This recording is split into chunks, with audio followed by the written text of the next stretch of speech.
On the morning after Isabel, the sun came up, and so did the water. Well, it hasn't been a morning. We're still operating from last night. Emergency rescuers arrived river style. And everybody's screaming, the manhole covers are floating up, you're gonna fall through into the sewers. What's bad about it is I think it's just widespread. Even fire trucks nearly floated through flooded streets. It's progressively gotten worse in the past 4 or 5 hours. Around 5 in the morning, neighbors pushed their own cars from water higher than they'd ever seen. I wish it would go away. Then, they watched strangers. He's still going. He's still going. He never make it. Get caught up in the current. Tide is high, but I'm moving on. Fells Point movement meant pedaling. It meant paddling. The streets are my playground right about now. And it meant puddling. I think the bay has swallowed up our friend tour. Her brother's Geo Metro lurked somewhere beneath the water behind this row of cars. Unbelievable. Ready to be bailed out like so many others. It's absolute insanity. Tugboats that seemed to float on Thames Street, shoreline that stretched 3 blocks beyond the banks. I always wanted a swimming pool in my backyard, so here we go. On this day, the water moved in, and the neighbors had no choice There's jellyfish on the street. but to live with it. In Fells Point, Emily Schmidt, Fox 45 News at 10. And then my son woke me up and said, Mom, there's a fire in the building. Have Wyman move to building side C next to truck 8 aerial. There's my apartment on fire right there. Back up, please, back up. Just a fire out of control.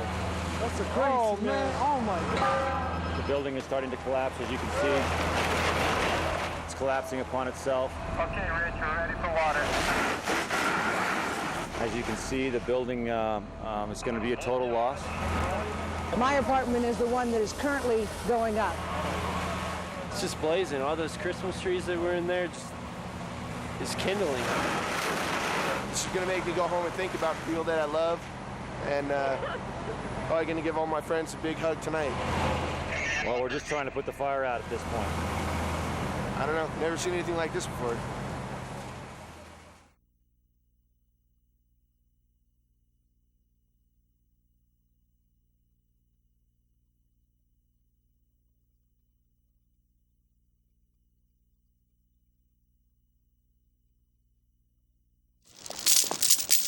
The whole goal of this journey/expedition is to anchor the Budweiser truck. You might say this hangover from the River Stages concert became an attraction all its own Tuesday morning. There's nowhere to pull it to. I'm thinking they're just trying to anchor it. Nashville folks like Scooter. As you can see over there, we have the scuba guy floating toward the truck. Turned out at Riverfront Park to see just how crews were going to move this flooded beer truck. And it looked like it might sink if they don't get it out. It's crazy.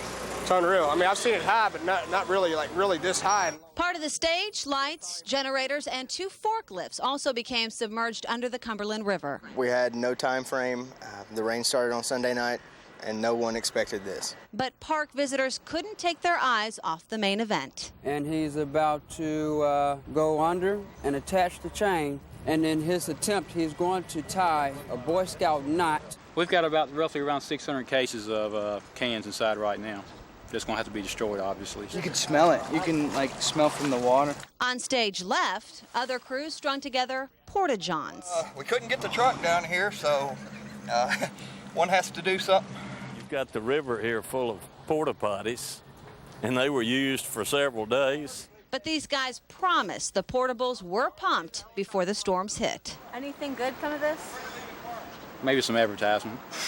That's about it. Wrapping around the hood of the truck. And what started out as a weekend party I don't have to use the bathroom that bad. turned into entertainment for days to come. It seems as though he has some success. Kristen Presall. I would like to give a positive thumbs up to Budweiser. News Channel 5. To making sure the Budweiser truck doesn't float away.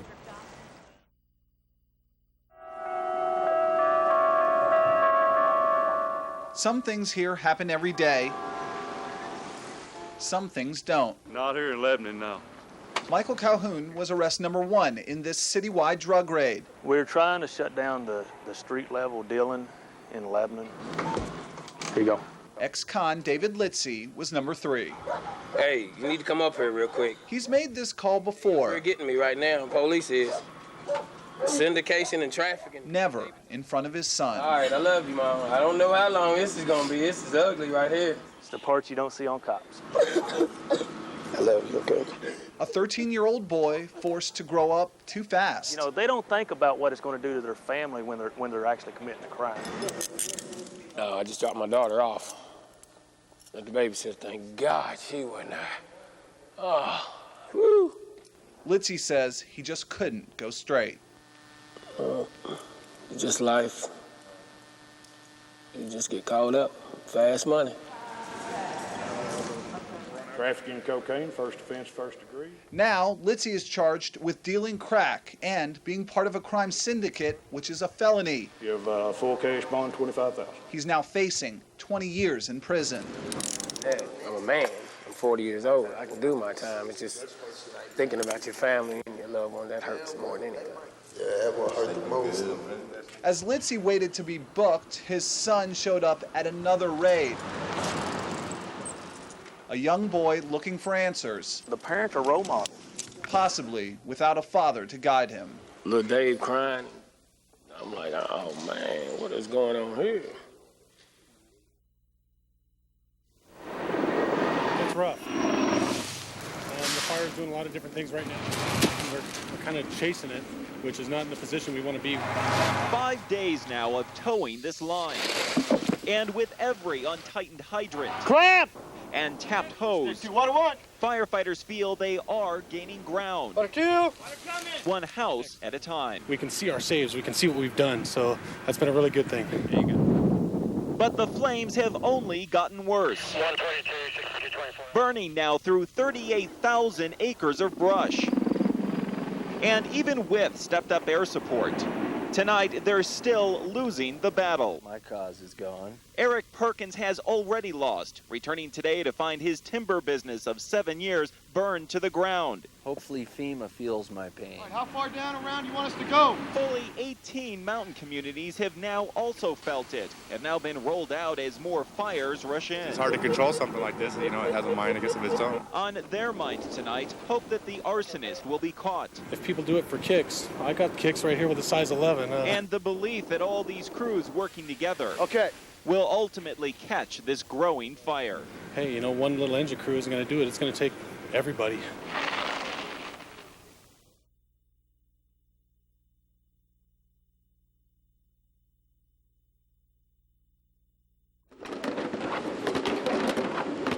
Inmates call it cruel and unusual. This is more punishment than anything, you know what I'm saying? They've been kind of wishing somebody would come and save us. Save them from the most basic of human food staples. There's more coming today, from what I heard. Another 2 dump truckloads. Truckloads of potatoes. How often do you guys eat potatoes? Every day. Breakfast, lunch, and dinner. 150 tons of potatoes. We have potato fights around here now. We don't even eat them anymore. And see them in their dreams. Now, we got Mr. Potato chasing us at night.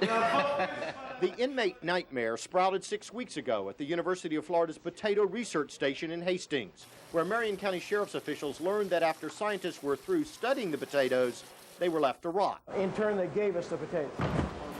So the county sheriff offered to take the taters off UF's hands. Well, they gave us tons of potatoes.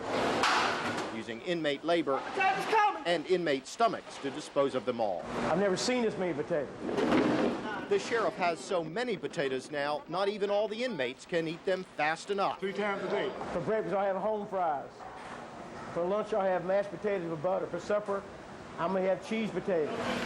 Mashed, stewed, boiled, or fried, Marion County's jail expects next growing season they'll get triple the number of taters. Are the potatoes going to stop coming anytime soon? I doubt it.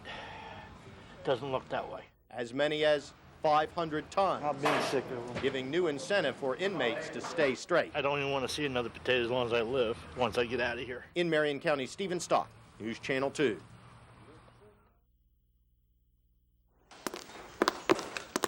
Everything comes to an end, you know. 48 years ago, Jim Pekulski brought a building into his family. A little bit like a funeral, but then nobody died. These were his final moments with the bakery his family built, and the Buffalo Lake tornado took away. When I got up this morning, it kind of felt like a funeral. Every one of Pekulski's 10 kids cleaned or baked or sold something inside. I wanted to work at the counter when I got older. Every one of his grandkids thought they would too. I used to work here before I got married and after I got married. The relatives spent the last few minutes of their 48 years at the bakery trying hard to tell themselves this was just a building. They and the rest of the town survived the tornado, and still they lost. It's not easy, that's for sure. I've already lost a child, so losing a family business isn't easy either. The tornado struck 15 businesses when it raided Buffalo Lake. There's insurance money to bring life back to most of them. It has to come down. But the bakery needs way too many repairs. My equipment is going to cost over $200,000 to replace what I did have. And it needs more than half of the $375,000 relief package the state gave to the entire town. And it was a nice gesture. It's not going to go very far, though. So owner Jeannie Cottlebach, staring at crumbling walls and a pile of debt, decided it was time to bury the bakery her father created. Buffalo Lake lost a landmark. Yeah. One more dead building in town. Jim Pekulski's clan lost a relative made of cinder blocks that helped build a family's character. Scott Goldberg, KARE 11 News.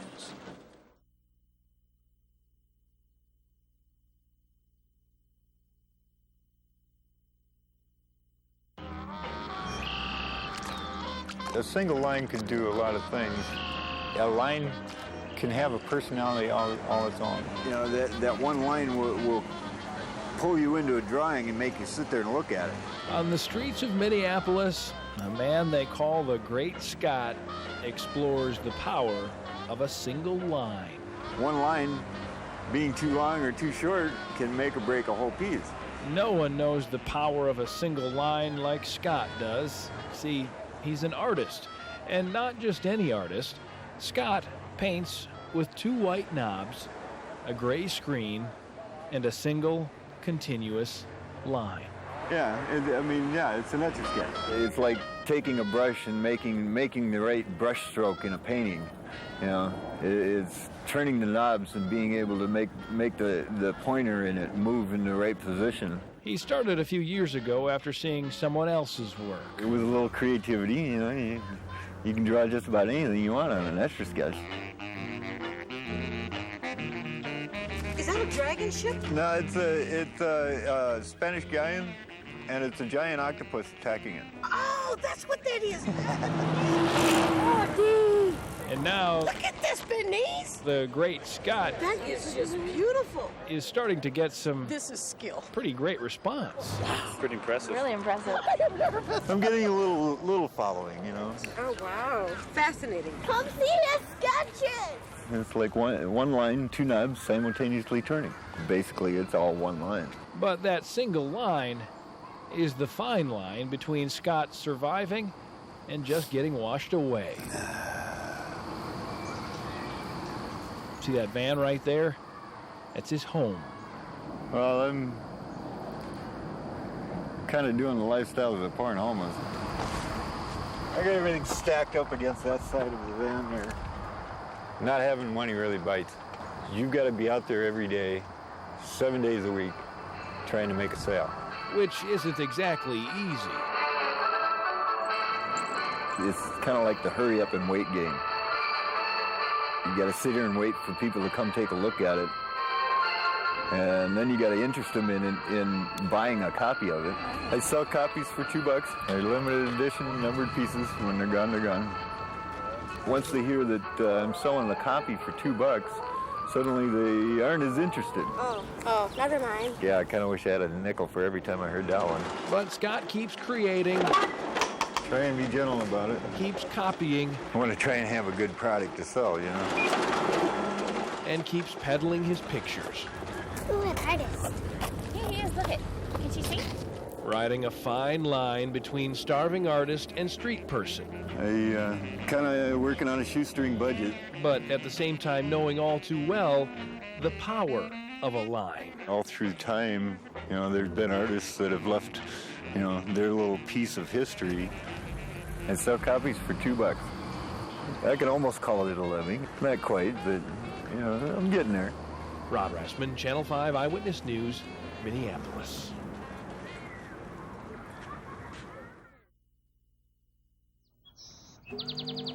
A familiar rhythm pulses through this small North Idaho town. St. Mary's was built on the timber industry. We usually have loggers. And over the last century, the women here have come to expect a certain type of man. Suspenders, Carhartt jeans, and usually dirty. But there's a new man in town. Oh, he's a 10. Thank you. Have a great weekend. Got a real southern drawl. And he has the women singing a new tune. Very good physique. He's just gorgeous. They get a look at him every day. Hi, how are you? After a brief exchange, Thank you. He moves on. I think he's a good mailman. He's friendly.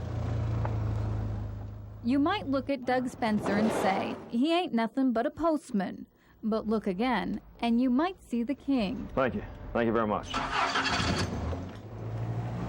Doug Spencer makes a living delivering mail.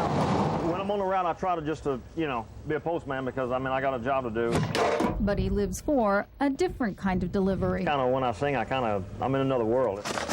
Like Elvis, Doug grew up singing in church. But lately, he's been performing for a different audience. Well, actually, it's my wife's idea. Little did they expect he would be a hit. At first, we did it just to make a couple extra bucks. He definitely stands out. Doug attracts a few strange stares, but he doesn't get all shook up. Number one, I don't take myself serious. I'm definitely not Elvis. I'm not anybody. I'm just a guy trying to, sing. Tell that to his fans at the Gem State Club. Oh, I love it. I'm not big on great. On an ordinary night, the sound of karaoke fills this bar. But this is no ordinary night. Hey, Elvis is in the building here someplace. As if on cue, Doug makes his way through screaming fans. Good evening. Outside, Well, I said I got a woman way across town.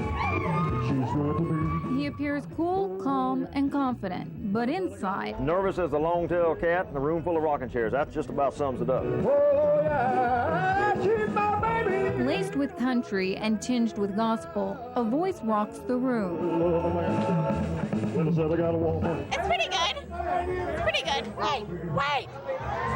This is how much I love him. I have a scar. Ah! Only it's no longer Doug on stage. Well, I said, see right. He's back! He's back! I see. The king of rock and roll lives in a town full of loggers. St. Mary's, Idaho, he's home! Just when he's worked them into a frenzy, Thank you. he touches their hearts. Soft and low. Every now and then I can bring a tear to somebody's eye. And then I know that I'm touching their heart. Maybe of a memory or something. How it should be. For a couple of hours, he's their rock and roll idol. But come Monday morning, How y'all doing today? You're not going to return these to sender, are I you? won't do that. he's back to delivering their mail. Maybe someday success will knock on his I door. gave a letter to my postman. He put it in his sack. But until then, Doug Spencer will go door to door as the most idolized mail carrier Return to sender. in St. Mary's, Idaho. Address unknown. Where no such number. Reporting in St. Mary's, Yeah, no such zone. Melissa Phillips, KXLY News 4. All right, I'm sorry, but my letter keeps coming back.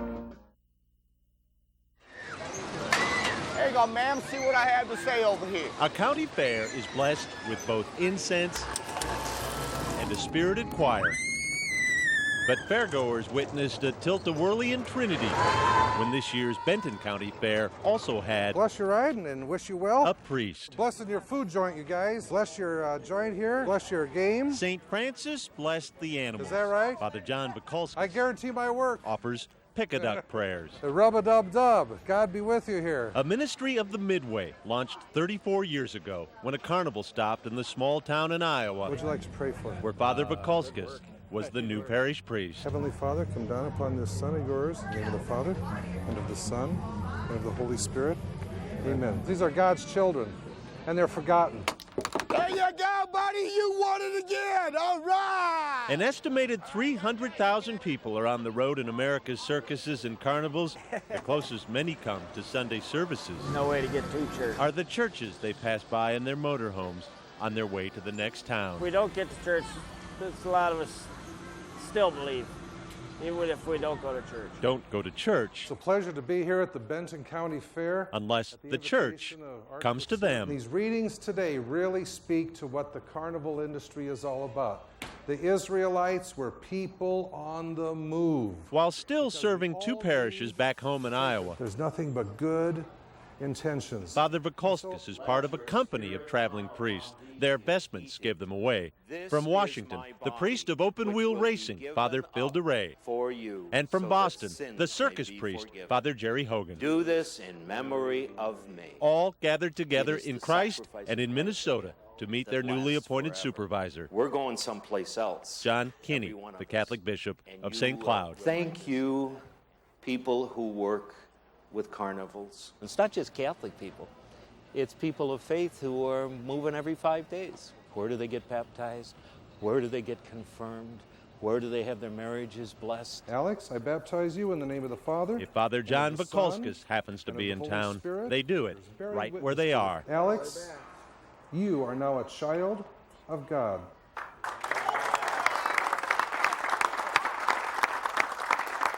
We're so pressed for time. Always, no matter if it's in the off season or not. Andrew, I baptize you in the name of the Father. That's why my middle son's 14 and he's just being baptized right now. Andrew, you are now a child of God. It's God's work. I love doing God's work. No, I don't want you standing up. Oh, really? If a Ferris wheel can get you closer to heaven, Father, bless all of this. Father John Bukalskis holds the promise of a place where the rides never break down, and the just will meet the Lord of the ring toss. Bless your ride and safety to all who ride it. Boyd Hooper, KARE 11 News, Sauk Rapids. Have holy water, we'll travel.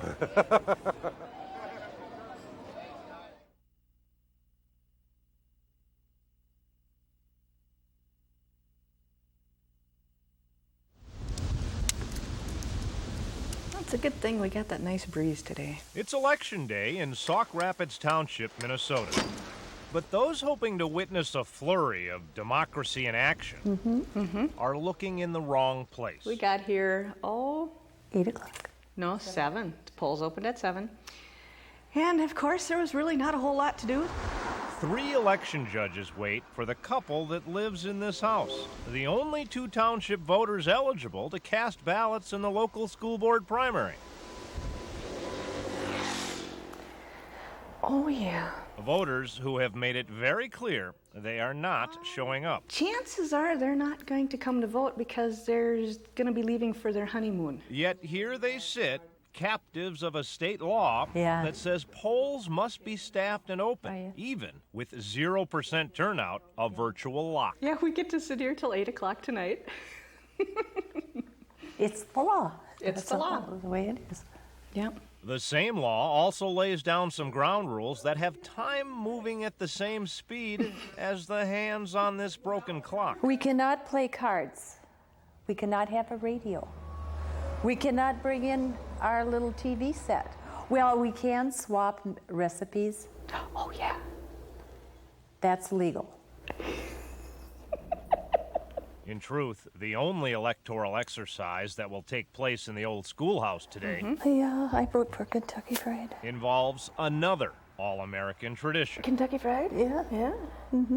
That sounds pretty good, Kentucky Fried. With producer Dana Theed, Mark Daly, KARE 11 News.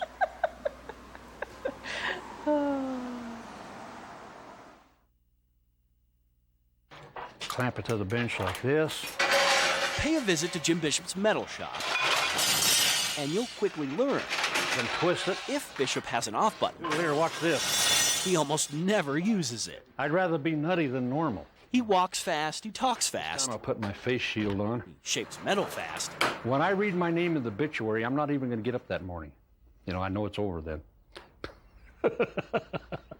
One guess at how he talks politics. They're going to have to revamp the judiciary when I get done. It's just that up until now, he's never figured out a way, a quick way. It is amazing. To finish this. You see, this is where his medal, his work ends up. The appropriately named Bishop Castle. It's going to really be something. Work on something for 34 years. And you too can name it after yourself. Most people told me I couldn't do it, I wouldn't do it. That's the best thing I needed to hear. Now I'm safe. So here he welds and talks. For my actions, I'm a super patriot. And talks politics, sometimes all at the same time. Watch this. Clean, honest dirt. I wouldn't do that with Bill Clinton's hands if you'd wash them in Clorox water. All at a height that makes his visitors a little dizzy. It's pretty high. There's always more work to be done. And start the dungeon room underground. Another boulder to be moved. And another person who still hasn't heard his spiel. I speak the truth. Or seen the dragon. And the next thing I'm going to do is automate the dragon. Symbolism. There's a lot of symbolism here. When you climb the ladder of success, the way to be successful is never get to the top. There are a few rules, and visitors are told to climb at their own risk. I can feel my knees shaking. This is his world, topped by a spinning sphere 120 feet above the ground of all things. Yeah, it'll be all mirrors, reflecting sunlight into deep space. And every year, over 50,000 tourists continue to sing his praises, sometimes even in tune. Just be careful talking politics. They don't want me speaking the truth to people from all over the world. Because it's probably why he hasn't finished this thing yet. With Chris Vanderveen. Come back. Have a safe holiday. In the interest of aviation security. Another gate, huh? One more gate? Final countdown for another family reunion at Twin Cities International. Oh, I'm so nervous. There's so many things going through my mind. But for Donald Lillidahl and family, it's not just another arrival. That was it, huh? It's coming there now, right? It's still hard to believe that there's going to be closure, that he's coming home. Here it comes. Not just another journey's end. We never separated, and it was pretty tough. Like losing myself. Greet your brother, you guys. After 53 years, Donald and brother Bill greet their long-lost brother, Ronald, killed in action in Korea. Just fantastic. It's history, and it's a miracle. Oh. It's three brothers together again, taking a photo that harkens half a century back when they enlisted in the Marine Reserve. It's a great feeling. It's finally home. It's becoming a reality because I can see it. The last one here this day who saw Ronald alive, foxhole mate Joe Papillo. Just something out of your memory and comes back again. Despite the passing years, Joe still sees Ronald. Especially seeing Donald, because it's like seeing Ron. Ronald Lillidahl, born August 10th, 1929 in Minneapolis, the same day as Donald. Especially in high school, they never called us by our name because we were called twin. Twin brothers that only war could separate. A broken ankle kept Donald home as Ronald and brother Bill went to Korea in the same platoon. Yeah, he mentioned that once in a while, how he missed him, but didn't talk a lot about it. I think he was probably happy that he was here. So was I. But just months into the war, an unthinkable separation. Ronald's shot and killed. I was working that day and I was called home, and I just had a feeling that it was, one of them was killed or hurt. And I remember crying all the way home. Donald's heart torn in two. No twin, no homecoming. His brother buried on the battlefield. And even post-war, when the U.S. receives remains, the family learns Ronald's an unknown until this spring. Yeah, there was 40,000 sets of teeth they was one set that matched his. Ronald's coming home, the first Korean unknown vet identified decades after death in a foxhole.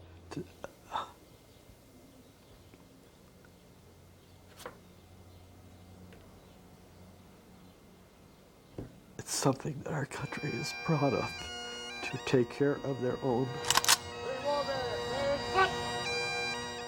And today, the young man who left in the spring of life in June of 1950 arrives at his Minnesota resting place, Fort Snelling National Cemetery, escorted by a twin brother in the autumn of life on yet another June day. Beautiful day. A glorious day for one family to finally honor one unforgotten life.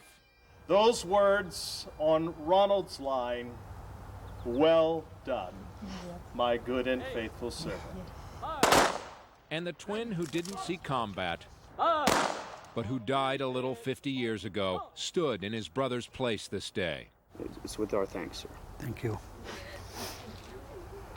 For Donald Lillidahl, decades of burden suddenly gone. It's perfect, wasn't it? Beautiful. For Ronald Lillidahl, a fitting resting place, the Twin Cities. Yeah, he's home. Yeah. Finally got closure. Greg Vandegrift, KARE 11 News.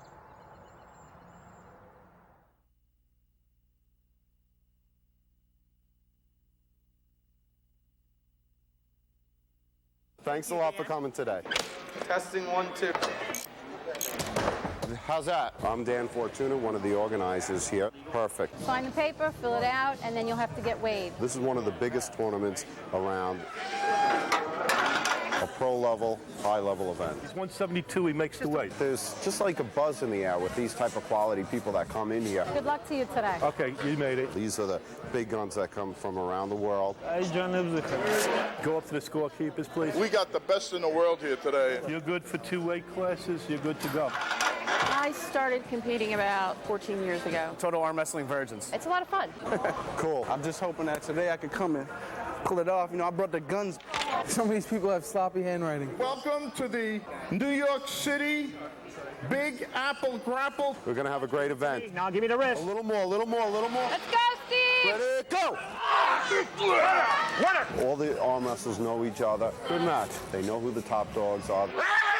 They know who's there to beat. Top match here. Go, Jimmy! It's fantastic. Feels good when you win, hurts like hell when you lose. Everybody wants to win king or queen of arms. We got Cynthia Yerby, who's a 7-time world champion. She's phenomenal. My wife's been going at her for the last couple of years. Ready, go! My name is Dina Fortuna.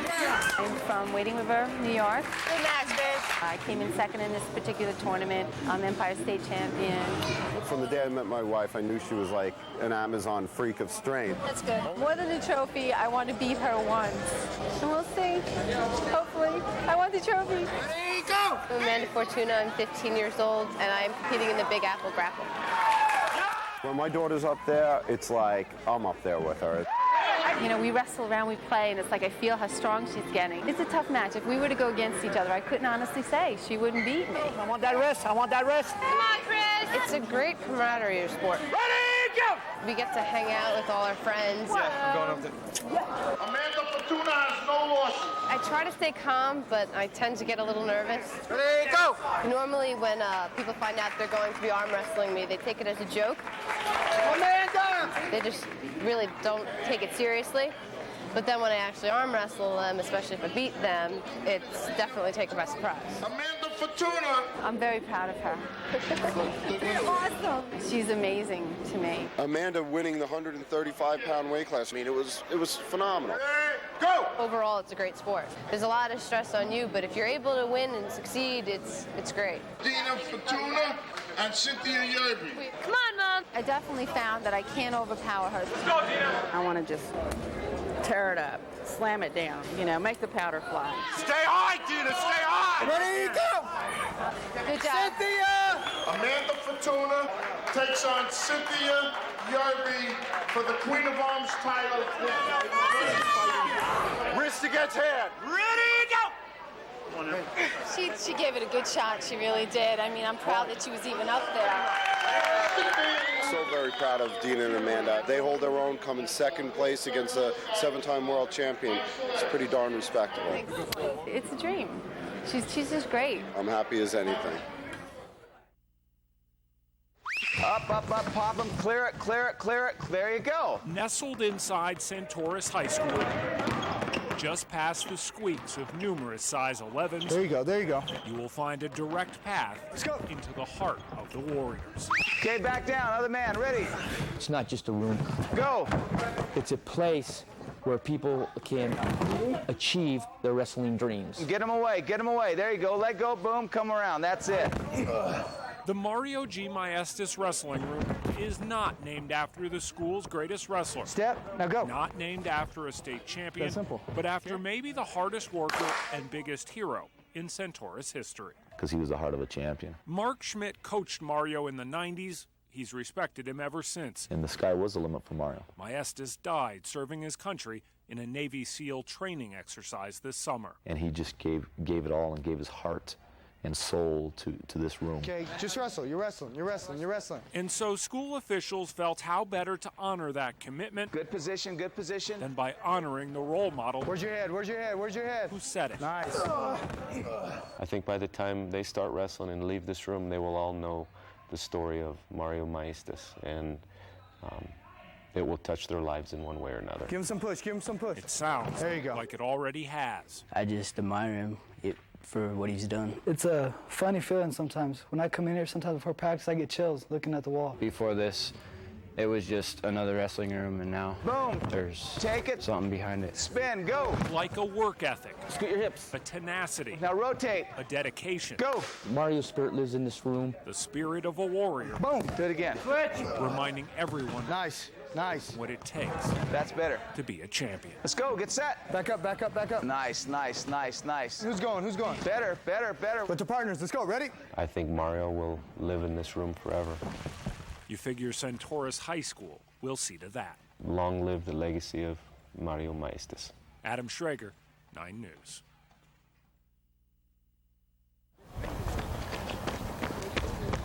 Jonathan Gill is an alcoholic. I was a bourbon man. He's now a 34-year-old man. One more lap. I feel very young for my age. And he's confident he can qualify to run the mile in next summer's Olympics. The goal since I was a kid. He spends every moment he can running a track no Olympian in their right mind would set foot on. He does 90 miles on this track a week. A course surface ripe for injury with corners that keep Jonathan from reaching his peak pace. You know, it's like trying to take a 30-mile-per-hour corner at 60. You just can't do it. His Olympic training ground is unlike any other. Isolated, surrounded by razor wire, and home to some 300 other prisoners. That's the man who lives above me. Jonathan Gill is inmate number 12520672 at Oregon's Santiam Prison. His bunkmates call him Freight Train. Once I get started, I'm hard to stop, and I'm carrying a lot of baggage. Jonathan went to prison for what he did here at this pizza joint in Eugene back in 1997. In this shrine to Oregon runners, Jonathan, in a self-described drunken stupor, pretended he had a gun and robbed this place of a little more than $200. It was the end of a bad road. This budding high school track star from Detroit grew up in a broken home. I wasn't raised in a family of love. Jonathan tended to run toward trouble instead of away from it. If you want negativity, this is the place to find it. And so I found a lot of it when I first came to prison. And then I eventually got myself in such trouble, I went to the hole for 4 months. A turning point when this sprinter finally decided to find his stride. And it was like, you either get it right now or you never will. He started eating healthy. This is pretty much all my worldly belongings right now. I got my supplements, I got my protein powder, amino acids. He started reading a recovery book for alcoholics. Smart Recovery. My favorite drink is orange juice now, straight. He started sharpening his focus on his Olympic goal. The saying that I use to motivate myself is dedication is what you do when nobody's watching. But Jonathan found inspiration from a man who was watching from the outside. My coach told me today, he said, well, you have 48 days. I said, don't tell me, I don't want to count. His coach, I like the fact that he has good front side mechanics. That's good. the same man who drew Jonathan to Oregon years ago. We got to keep our eye on the goal. The two grew close It is a positive influence. long before Jonathan went to prison. And the only thing I said is I won't give up on him till he gives up on himself. Came close a couple times, but not quite all the way. But he knows that I'm serious about that. Dick Brown, I've coached 7 Olympians. a legend in the track world. I've coached in the last 5 Olympic Games. He now visits this prison yard once a month to mentor Jonathan. He has Olympic talent, no question. When I first started, this was the bear. From sit-up drills on the rack Looks strong. to pull-ups, the two banter like friends. I can do 10 sets. Okay. My daughter did 15. Forever the coach, You don't want to do anything before your Achilles is totally good. They're the 2 tests. When he does his first interval work, when he wants the first drink. And if he passes those 2 tests, he will be on the U.S. Olympic team. And I feel very confident about that. an aging, alcoholic, soon-to-be ex-con, ready to shatter a 4-minute mile in the Olympics. But that's going to be the benchmark, and I think that that's very achievable. Yeah. If nothing else, if I were to never run again, I could walk out that door and say, you know what, I didn't give up in prison, and I came out a better man than I came in. John Becker, KGW, Northwest News, Channel 8.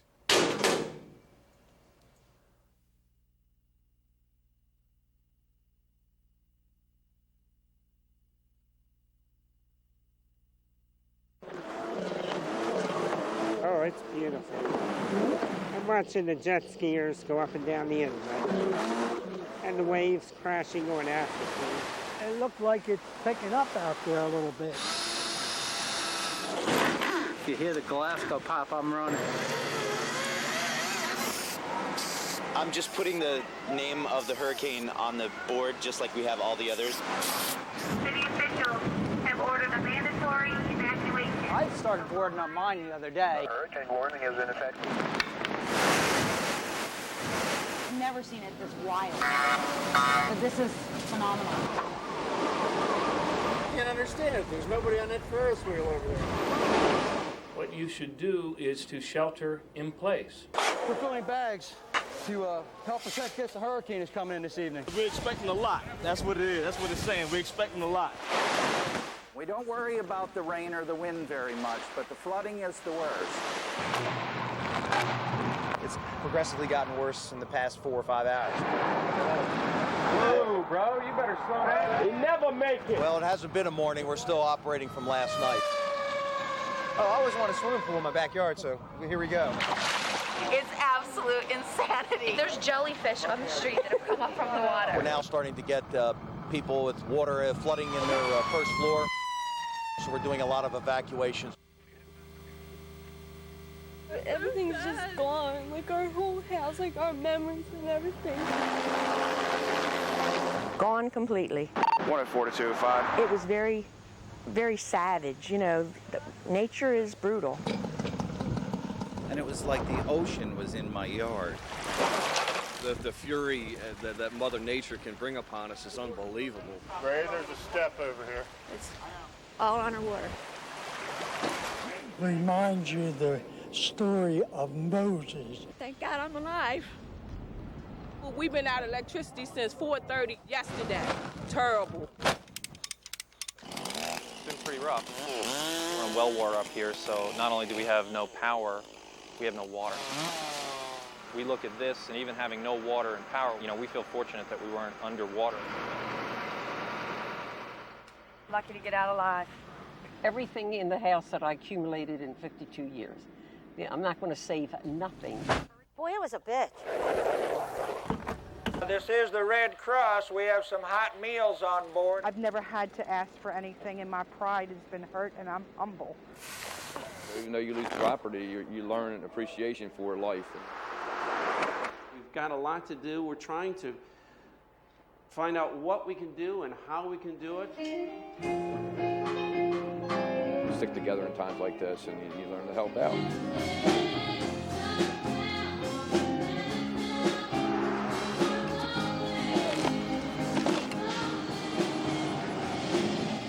whole neighborhood's gotten to know each other a lot better.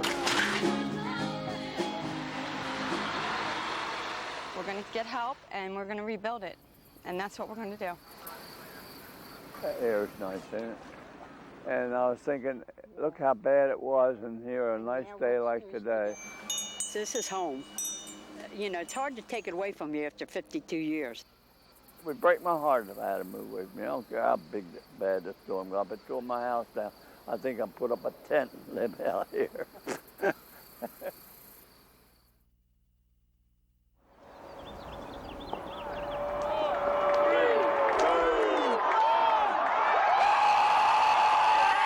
It doesn't get any bigger 2 years in a row than a hockey championship in Minnesota. And it didn't take long for fans to get carried away. Within minutes, the crowd, thrilled by the Gophers' victory, Things are getting out of control. developed an appetite for destruction. At first, Minneapolis police officers could only watch. At 14th Avenue and 4th Street, there were only 2 of them. Given a walk order, clear the intersection, clear it down. They called for backup. The police are coming! The right police! Before the officers fired a single shot of pepper spray, the crowd fired at them. And when the officers sprayed back, Sucks that the cops are spraying mace on people. I didn't even do anything and they pepper sprayed me. they sprayed me. The mob just moved to another intersection. It's insane! That's when the big fires started. This one destroyed one of our news cars. I hate this. This is just stupid. This is not the U of M right now. So much activity in so many places I need more where that came from. drained law enforcement's thin resources. How many fires have you had to put out tonight? This is my 4th. This is your 4th? Yeah. Do you guys have enough people out here to take care of all No. this? We got tear gas, back out. Police switched from pepper spray to tear gas. Are you maced? Here, do you want water? In your eyes? All the gas we have in the hallway. They called out more officers, Here they come again. but they couldn't keep up with the scores of fans breaking the law. It'd be great to have more, Do that a little tighter. I can't feel it quite, you know? but we kind of went to the max of what assets we could afford and still cover the rest of Minneapolis. They knew it could be a busy night. I didn't do a damn thing! Last year, when the Gophers won the national title, police arrested 40. Last year was nothing compared to this. This is a repeat, baby. This year, the cleanup comes with a new question. How were you guys who were out here able to keep up with what was going on? Well, apparently they weren't. Running out of gas. Could the city, the school, and the police have done more to avoid the kind of repeat no one wants? You know, it takes just a few of them to ruin it for the rest of them.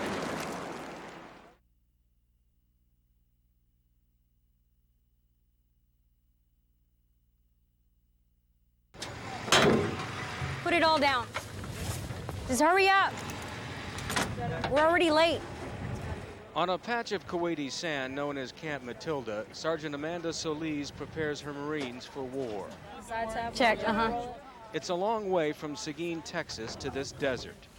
It is, but I always told myself I wanted to do something. Why? To be, I guess, an American, and this counts. This is it. You know, I've paid my debt. Hey, bring it in. 2.5 miles away at a camp called Guadalcanal, another Sergeant Solis, Josh, trains for his most important mission. The people that are in my life, I just hope I made an impact on them. One of those people is Amanda. They met in the Marine Corps. She just completely took me away, you know? It's like that. I guess if you believe in love at first sight, that's what it was for me, because after that day that I saw her, you know, I had the hugest crush on her. Now they're husband and wife, both aimed into harm's way in Iraq. Their lives shaped and torn by service to their country. Torn because back in Seguin is their daughter, 18-month-old Sierra. It's hard. wow, it's hard. And we had to let her go early, and that was probably the hardest thing that I had to do in my whole entire life. And I thought some of the stuff in the Marine Corps was hard. No. She was born on September 11th, hours after Amanda heard of the attacks on the World Trade Center. Josh was in Australia on duty, ultimately on the way to Afghanistan. I thought, what if I don't come back? You know, it was hard to get the thought out of my mind that I had a daughter being born on September 11th that I might not ever get to see. On the eve of a possible Iraqi invasion, the sergeants Solis face the prospect of never seeing their daughter again. It's definitely tough. Mom, are you asleep? Okay. Fine, how are y'all? Where's Sierra? Little Sierra stays with her grandparents while her mother and father serve in Kuwait. Before they left, they gave conditional power of attorney to her grandparents. If we both don't come back, then my parents have custody of Sierra. If so be it that we don't come back. I was going to write a letter, but I'm not going to do it because I know I'm coming back. There are no tears in this family. I just want to do something where Sierra would be proud, you know, to say, that's my dad out there. So far, no regrets. To me, what we're doing is right. For them, duty and sacrifice are just synonyms for Marine. Byron Harris, Channel 8 News, Northern Kuwait. Iraqi gun position, unknown type, 2,000 meters out there right now. The Cobra gunship spotted them. We're staying put though. The furies of war and the furies of nature play out a few miles apart. Basically, we took fire on the road. In a well-constructed ambush here, a company of Iraqi regulars uses the cleverest of tactics. They let American tanks drive through on the road and fire on the Marines who follow. And return fire and, basically overwhelm this position. One American dead, one injured. At least 6 Iraqis are killed. Many surrender. An American soldier says the captured told his translator their own officers were firing on them. The officers were actually shooting at these guys, making them try to fight. 20 miles away, a sandstorm blinds drivers and paralyzes fuel, food, and ammunition resupply to Marine front lines. The colonel in charge here, J.J. Pomfret, has a new theory of supply. Establish a base at the front line instead of behind it. Everybody mounted up! As close as we can get. Front line. As the units move through, they get refueled, rearmed, resupplied on the way up. So far, it's working. Right now, we're within 5 kilometers of the front lines. As Americans explode unused Iraqi grenades, this time these civilians slip their usual trap, caught between the two sides of war.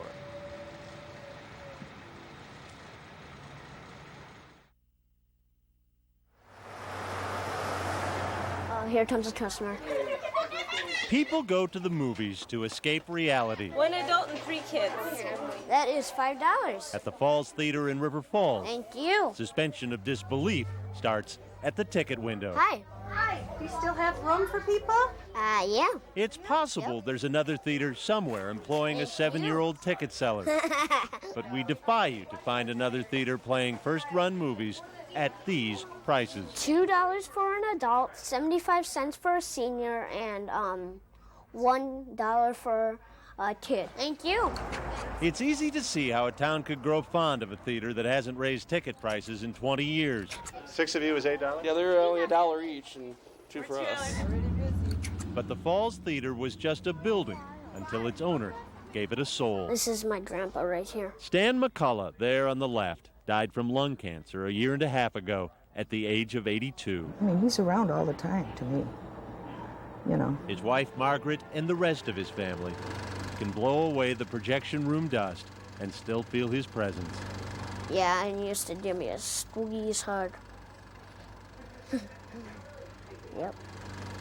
None of them are true.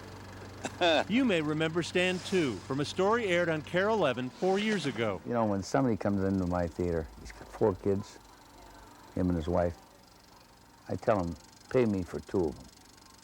You know, and that's not trying to be a hero or anything. That's just the way I am.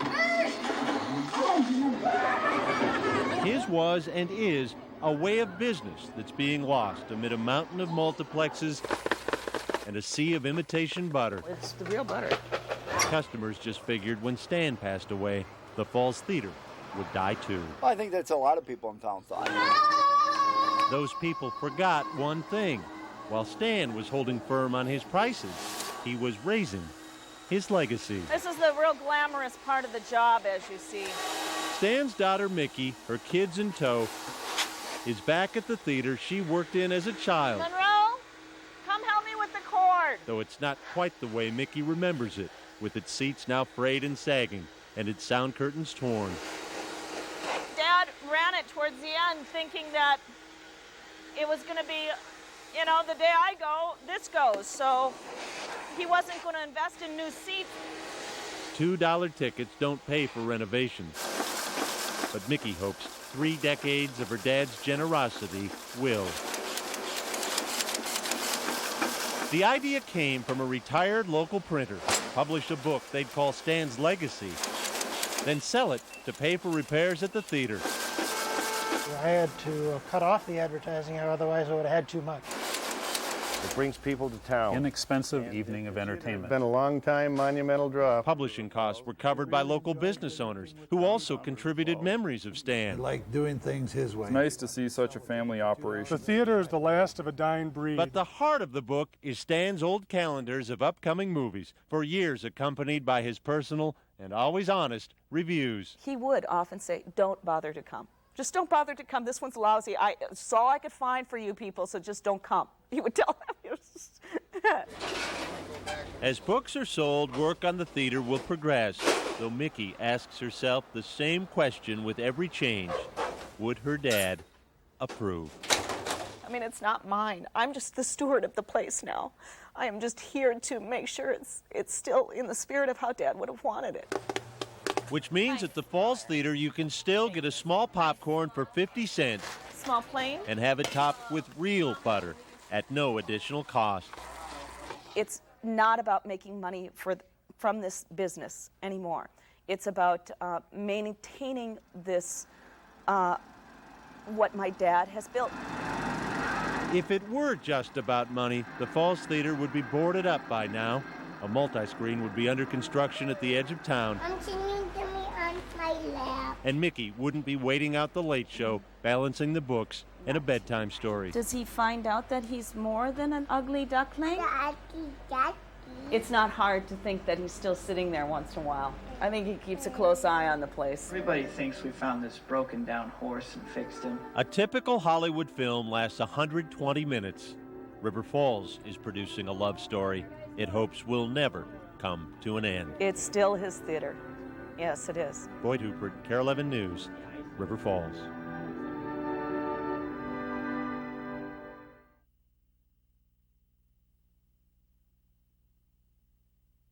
We get through it one day at a time. My name is Chris Pendergast, and I am on my 6th annual Ride for Life. The first day we began at Montauk, and it was very energizing for us. It's great to meet you. We looked at that lighthouse as a symbol of our home.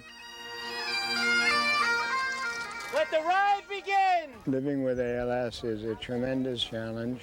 The disease itself is unrelenting. What time is it? Time to find a door! ALS is amyotrophic lateral sclerosis, a neuromuscular disease that paralyzes the body. I added up 20 people that have been with me on the ride that have died. I do the ride because I can. Most people with ALS are stricken so quickly and die that they are unable to advocate for a change. Great going, guys. We rode through the beautiful East End. It was a spectacular day. It's easier for them to drink with a straw since they can't pick up the glasses. We had a group of students from the Sedoka Presbyterian Church. They prepared and served us a dinner. When we rode into the church, there was a sign-in board. My mouth. I chose, rather than to let someone do it for me, to put the marker in my mouth and make my own signature. While I have the spirit to move me, I will do whatever I can for myself for as long as I can. This is a good soft food. I will eat everything and lots of it. Yes, please. You're hungry, huh, Paul? I'll go get you a water. It really was a delightful night that I know the patients and the families enjoyed. It can make us feel like we are actually helping someone. They're really nice people. Having them here was a great honor for our youth group, and it really inspired me to make a difference in my community. You will not be able to choose the path that you have to walk. What you do have a choice in is how high you'll hold your head. I am no different than any one of you. Tonight we were at the Ducks game. That is so fitting because of baseball's strong tie to Lou Gehrig's disease. Bud Harrelson, how are you? And we're thrilled that a home team on Long Island is willing to embrace us. It's a great day for ALS.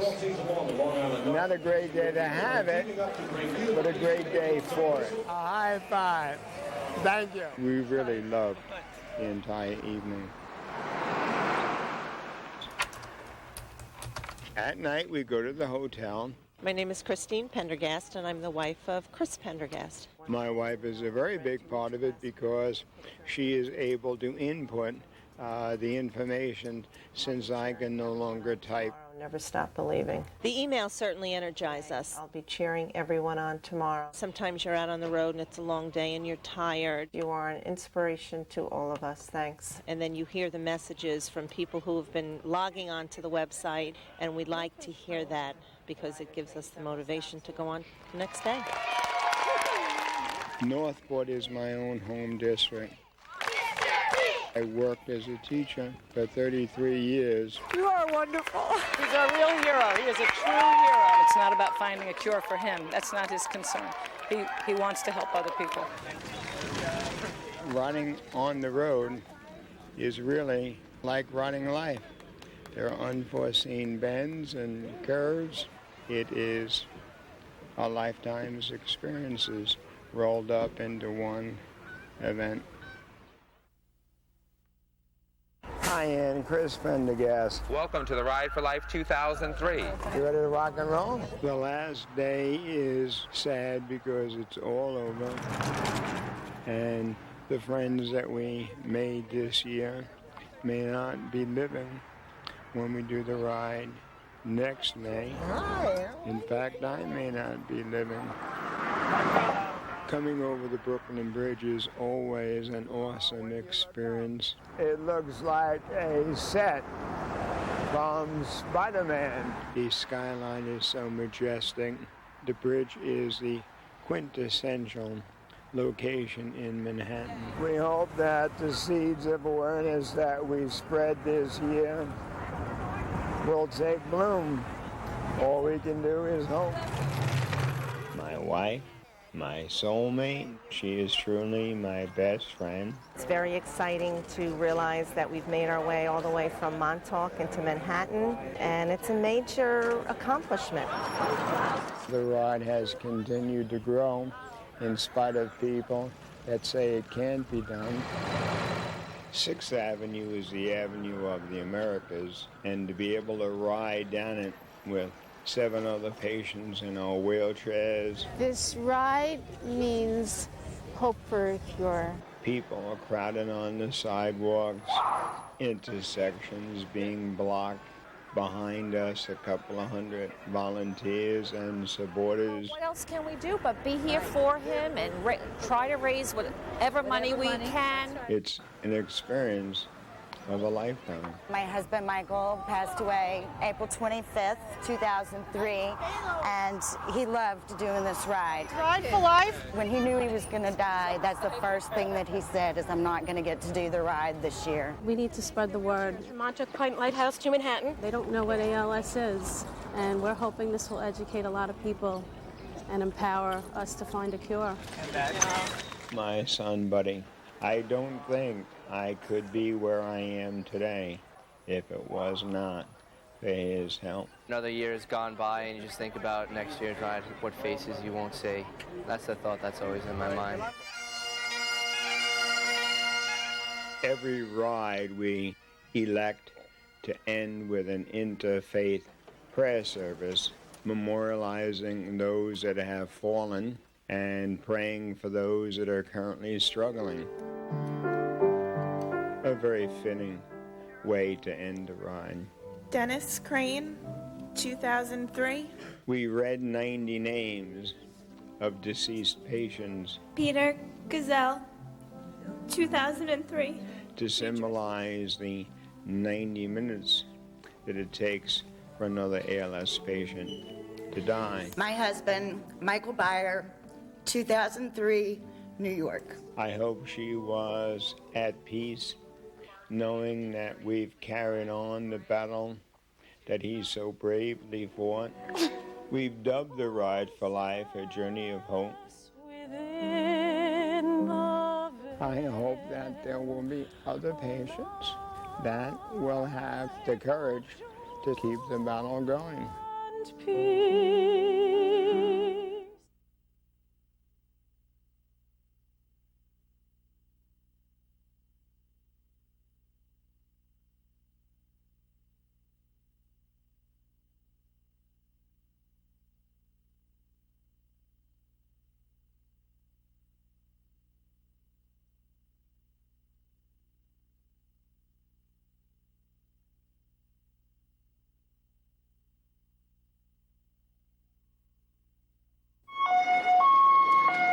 We probably got about a 25, 30 acre grass fire. It's a huge wall of fire. Saw the deer and pheasant running across the backyard. Next thing we know is huge orange flames shooting up in the field next to it. Everything is so dry, it's not taking long to burn. You need water down there? It doesn't take long to go far and go fast. Is it into the woods pretty far? Yeah, it's spread quite a bit back there. In the wind right now, we thought we had this pretty well knocked down the timber. Now we've got some more spot fires popping up and stuff that we thought we had out the first time. The water don't want to go where you want it to. And there's abundance of deer and pheasant in there all the time. We had 3 bucks that got hung up in this. One of them burnt. He got caught sleeping. He's burned up here. The fire department's doing a good job back there. No, they responded fast. 35 people and about 7 trucks. The neighbor burns it, voluntarily burns it off, half of it every 2 years. This year she's all done at one time. It's so dry that it spread pretty fast.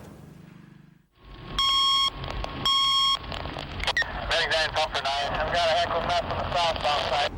For reasons that we're still not clear on yet, a van being driven by a male southbound struck another minivan, which caused a chain reaction crash involving a total of 5 vehicles. If I can get you to go to 44, shut it down southbound. The original impact was pretty tremendous. As you can see, the van and the car pretty bad shape. I don't have a full count on it yet, but from my angle, it looks like 2 kids right now, 1 adult, and maybe another one.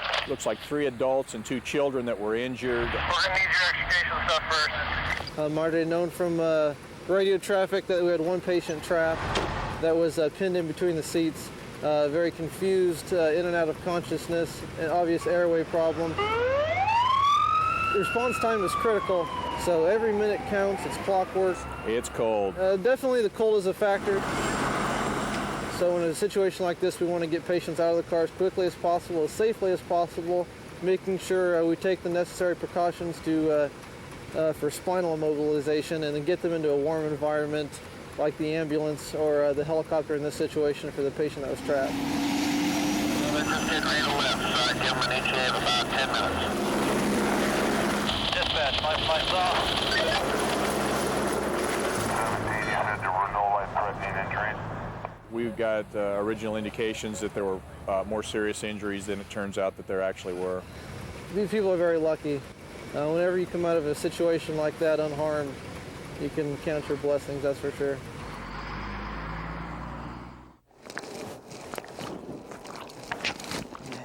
Meet Andy Christensen and his horse Velvet. Both are at the center of a heated land dispute with City Hall. Andy wants to build Velvet a 16,000 square foot barn. The city council says not in the heart of a growing commercial area. So we came up with something that would be catchy and kind of fun, and Velvet Needs a Barn fit that criteria. And plastered that message everywhere. On street signs, on cars, on trailers, even on hats and t-shirts. And yes, Velvet gets a sign as well. I think it's classy. It represents school colors. You think it's overkill at all? No, not at all. But not everyone agrees. His issue is between that building over there at City Hall and himself, not for the public on a major thoroughfare through this city. Mark Schwartz says he and other Johnston residents are tired of the Velvet Needs a Barn campaign. I just said, well, why don't we have a sign also? So Schwartz took his grassroots opposition campaign and loaded it into the back of his Ford pickup. I throw it in and out periodically, depending on what I'm doing with the truck. The message? Velvet needs a bullet. Anybody who makes a statement like that is truly dangerous. That's an open threat. I've not had any negative reactions. I get a lot of thumbs up, people tooting their horns, waving, honking. See? Yeah. All day long. Christensen, however, isn't amused at what he calls a threat against his horse.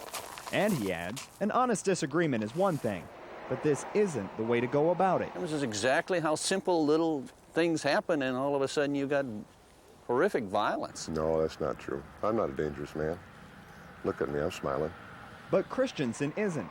He's already contacted police, fearful of what might happen next. I can't imagine anybody wanting to harm this horse. As for Schwartz, he says his bullet campaign will cease only when Christensen and his horse throw in the rope. Why doesn't he just go along and get along? 1, 2, 3, get on! They come loud and looking for a fight, armed with poster board, twist ties, and tape.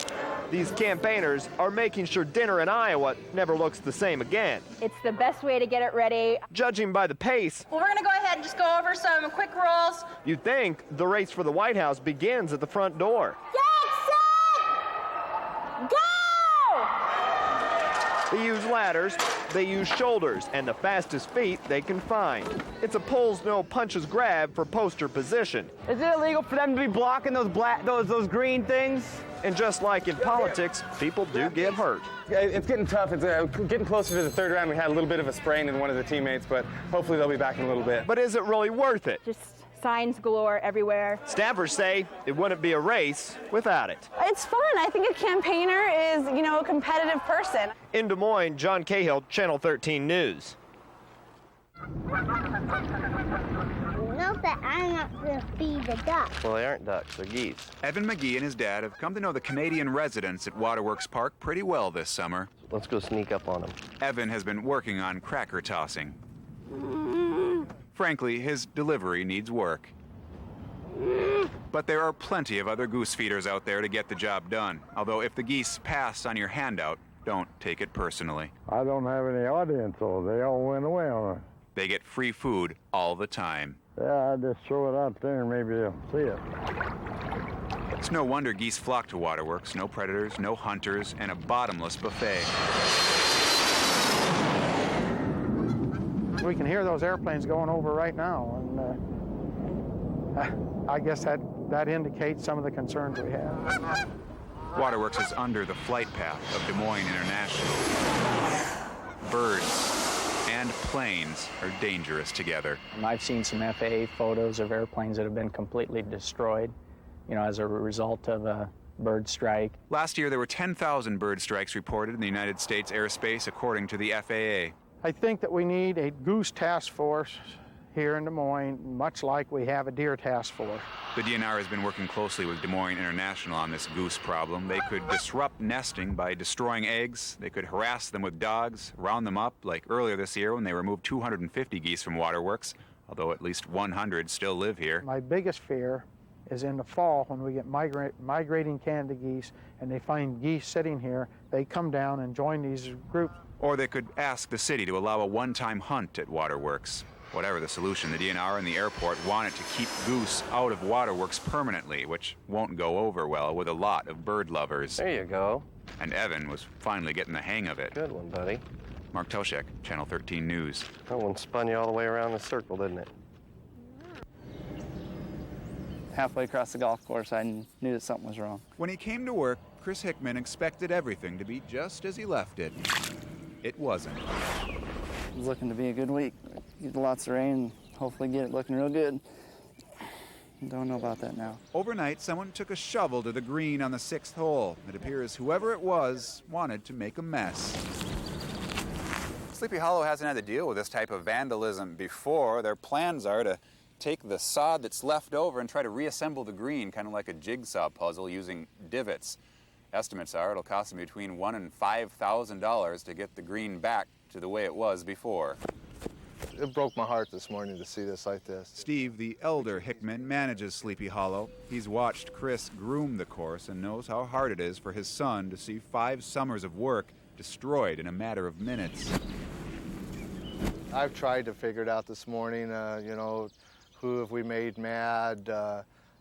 Is it someone that used to work here? We don't know. For now, golf will go on with the remaining 8 holes, and Chris, a horticulture major at Iowa State, expects to have the 6th green back to near normal within a few weeks. They could have done worse, but I'm pretty glad they didn't. This'll keep me occupied for quite a while. Mark Toshek. The sport is growing in leaps and bounds in Des Moines.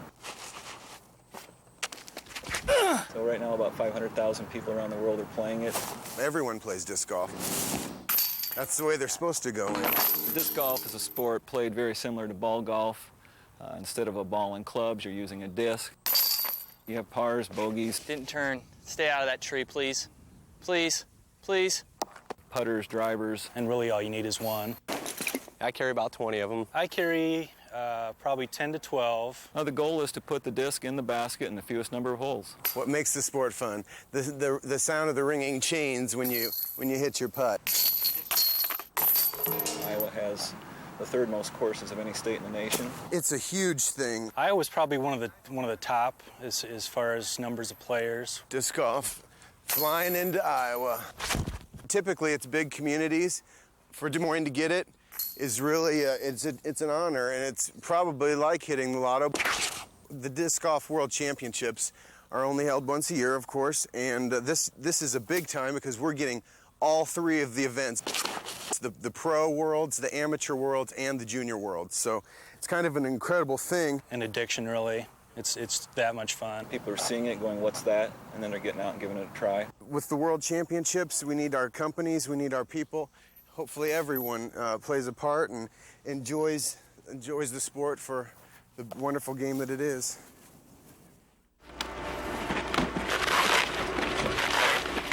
Takes like 2 guys, 2 days. 2 days and dozens of boxes of light bulbs.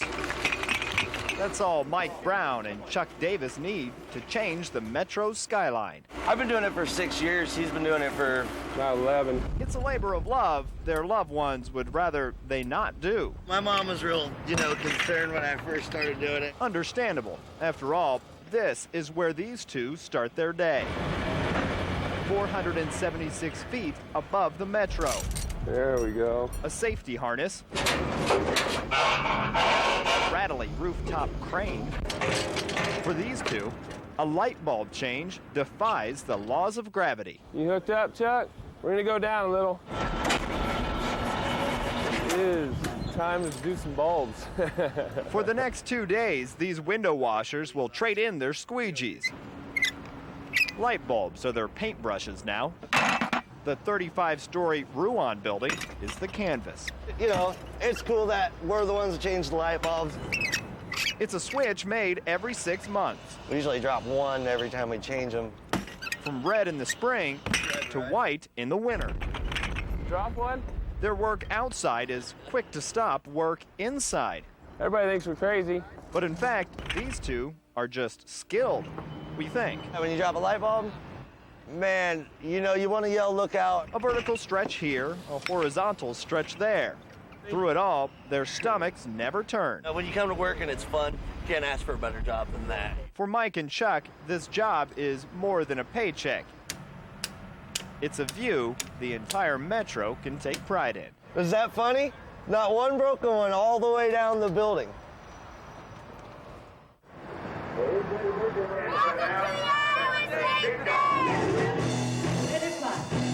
You don't stop until you hear something go kaput. Take it away, number 20 on the end. Coming out during the day is a lot of fun, but at night is even more fun. Checking out girls and riding the rides and playing games. It's an all-night party. And look, we can see the taxes from here. Hey, we can. I guarantee them it will take them more than one day to go through and see everything. Let's go! Ladies and gentlemen, have a very safe trip home to Zurich. Good night. Leaving the fair at what time is it? 11:40, but we're going to be back here in the morning. Unit 3 Wayne, let's close. Everything's done at midnight, and they got the highway patrol and the state fair police, and they walk through. Everybody knows it's time to go home, and it is. It's a full day. What are you up to tonight? Waiting for them to get done so we Clean clean the the grandstands. Clean the grandstands? That's not fun, is it? It takes us anywhere from 2 to 3 hours a night, but we usually have about 40 to 50 people helping us. I don't think the kids are going to be wanting to drink a beer real soon or smoke a cigarette real soon after you've cleaned up this mess. Yeah, it's really nasty. You know, it's pretty good sized grounds out here, and we got to cover it all. It's really a pig pen. When everybody leaves, it's a zoo out here. You see more cups on the street than you do concrete and asphalt. By 6 o'clock in the morning, it looked like nobody's ever been here. It's nice and clean. What can I get for you? Just an order of scrambled eggs. The dinner bell, though, it's known for its hot beef dinners, and it's 24-hour service and breakfast 24 hours. It's the best place to come to get a good full-course meal. Jennifer, all the vendors, beer trucks, carnies come down. We'll fill up the dining room about 1.5 times on this shift. $3.50 is your change, ma'am. Thank you. Where are we going? Delivering cattle over to the tie house.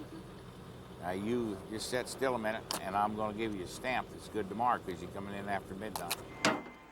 This is the only gate that's open 24 hours a day. You got tags? It's always a busy place. I can't get back in, though, to get my car, though, can I? No, we're here all night till 6 in the morning. I got to be a coffee drinker to stay awake.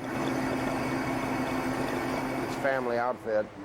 They give the security people for the fairgrounds free coffee and pop all night long. Yeah, this hits a spot this time of night. I'm kind of the night watchman, clean up, do nothing type of guy. And the only thing they won't do is bring me into bed to sleep. I've got the easiest job on the fairground. What we do is cut the meat at night for them to work with during the day.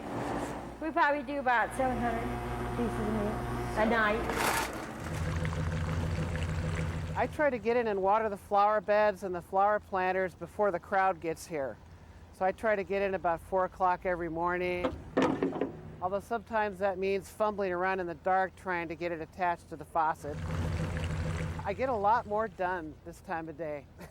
Sometimes it'll take me 30 or 40 minutes just to drive through the crowd to get somewhere to do a 5-minute job, so it's much better this time of day.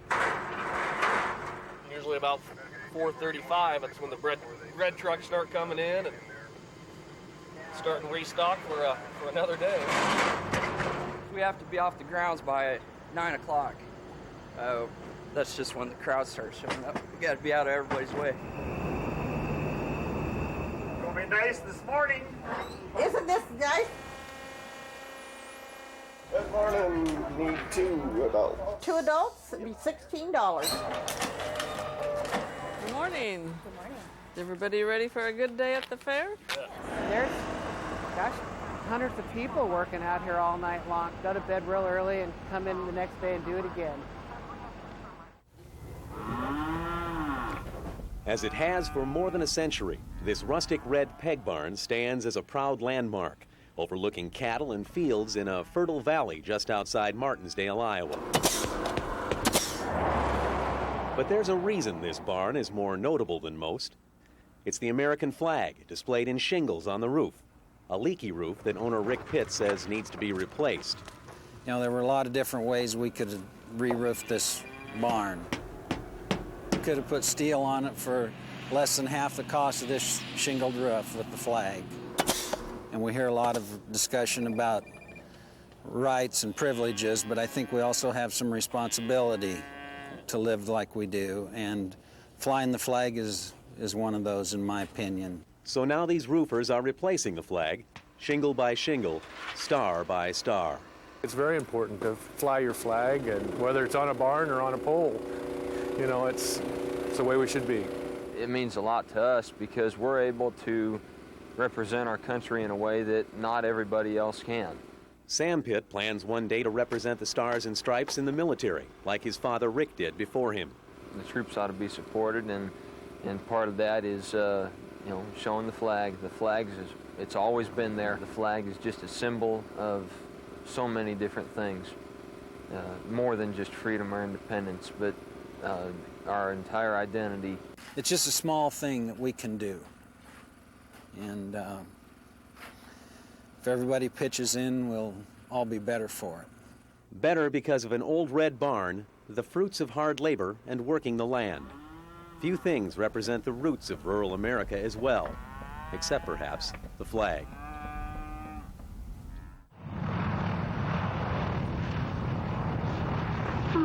We're real fortunate in having the B-17 from Oshkosh, Wisconsin coming in here. One of the most beautiful airplanes ever designed. I just had to come out and see it. It's a B-17G, and that's what we flew. There's only 12 of the B-17s that are still flying at the last count. Well, I thought now's the chance to take a ride in it. I want to welcome you all aboard this afternoon, and hope we have a pleasant flight. It's been 50 years since I've done it, you know. It's just something I'd like to do again. The flight is about 20 to 25 minutes in the air, and you can move around in all the different positions. The turret was right here, and it was a kind of a cylinder type thing that you stood on. We at the time thought they were big. Now they look like a little Piper Cub type of airplane. This airplane has shrunk since I used to fly in it. Of course, I'm about 30 pounds heavier. That might have something to do with it. Used to slither through here real easy. It brings back memories. Some are good, some are not so good. They lost a lot of good people during World War II on these planes, but did help win the war. It did the job. History will say that, I guess. Nice to see it again, yes. One beautiful bird. You betcha. Yep, it was a great ride.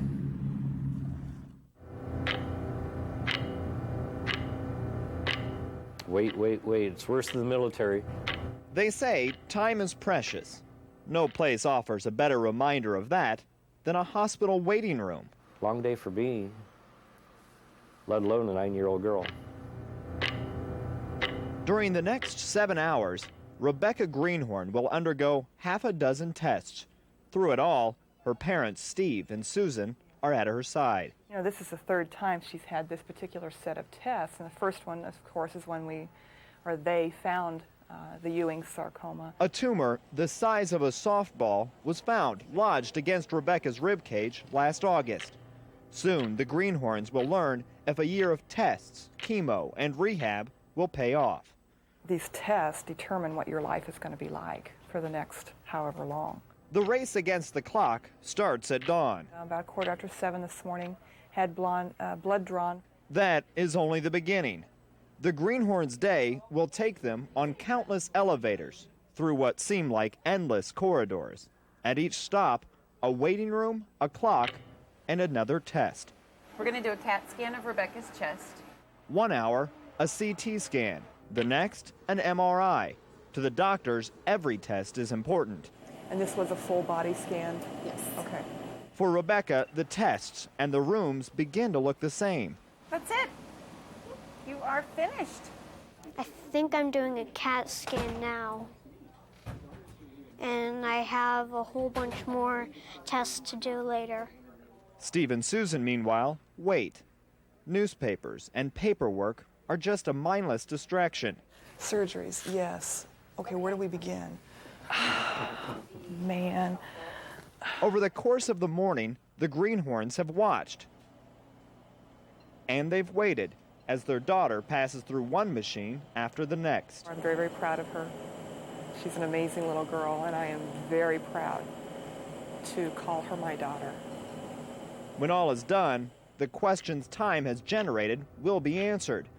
Will Dad's fourth grader act her own age? She went from a 9-year-old child to, I'd say, a person in the late 30s, emotionally. Will Mom find peace of mind? But it would be a lie to say that I'm totally confident. I'm nervous because I do know that this could go any which way. Will Rebecca get back to the life she left behind? I want to do baseball. As the Greenhorns leave the hospital, they have faith that the answers will come, but they know it will all take time. Waiting for the answers, waiting for that finality of where is our life going to go.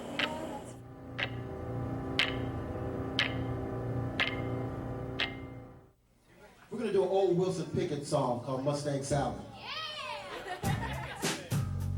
It's another night at another bar with another cover band. Not playing for glory, just for fun. There are bands just like them across the city, and the state for that matter, but this group didn't follow the typical road to bar band status. Appearing on this night, So I'm a counselor at Lincoln High School. making their first appearance I am the band director at Hoover. at Bourbon Street North. I am the girls soccer coach at Hoover High School. Faculty Lounge. I work at Moulton Elementary School. I teach science at Des Moines Lincoln. I'm the dean of students at Hoover High School. I teach computer science at Simpson College. At Hoover, I'm the publications advisor. Yes, they are educators by day, professors of funk by night. Underneath the bandana, Dana Andrews. Pop! Hit him hard. There you go. Hoover band director. And I'll jump up and down on the podium when it's wonderful. I also jump up and down on the podium when it's awful. Tighter, a little tighter, a little tighter, a little tighter. Oh, come on. A few rooms over, Tim Pilcher working to get his kids up to speed on publishing software. Metallica plays in the background, a subtle, heavy metal hint. There's a lead guitarist in the room. Okay, I'm on my way.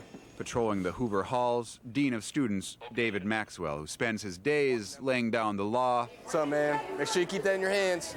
And his nights laying down the beat. Faculty Lounge has grown, adding musicians and talent as word is spread through area schools. In the shadows of a bar, they really don't look like teachers. Well, maybe a little bit, but they sound good. And it's awesome just to be able to see them. They play great music that you can dance to. For a group that gets little practice and has to work hard to make time in their schedules for gigs, the hobby is coming along nicely. And right now, the priorities are family first and our careers second, and this is just for fun. I'm not a rock star. I'm not a musician necessarily. I'm a high school teacher. Educators first, musicians second. And the funny part is many students assume their teachers' lives just end in the classroom. I really think that if they could see us in that light, that they would see us as more approachable, maybe even open up to us a little bit more.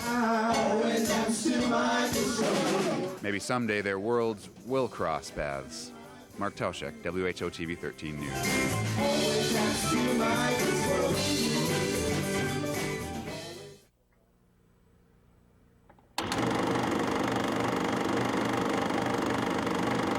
40 years old, and the images are as clear as that day was in Dallas. He just always took pictures, either whether it was slides or just snapshots or movies. On November 22nd, 1963, Maureen Hughes' husband, Bob, headed downtown for work, movie camera in hand.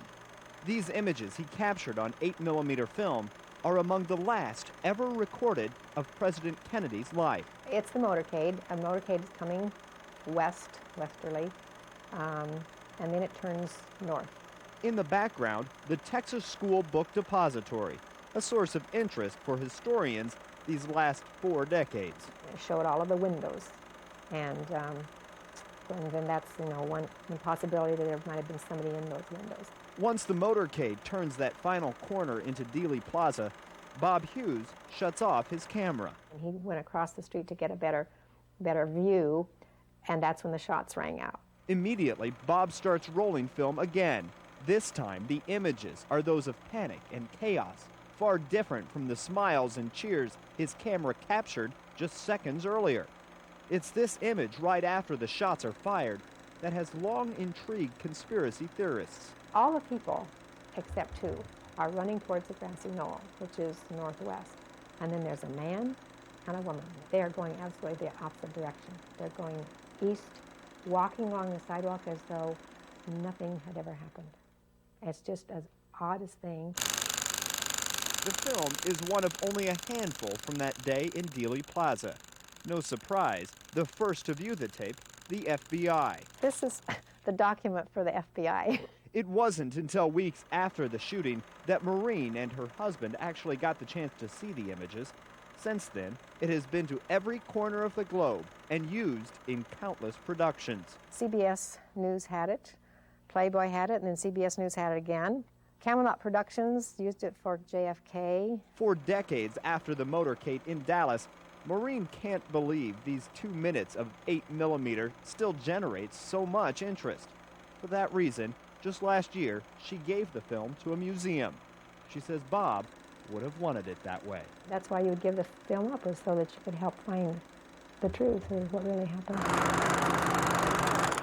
John Cahill, Channel 13 News.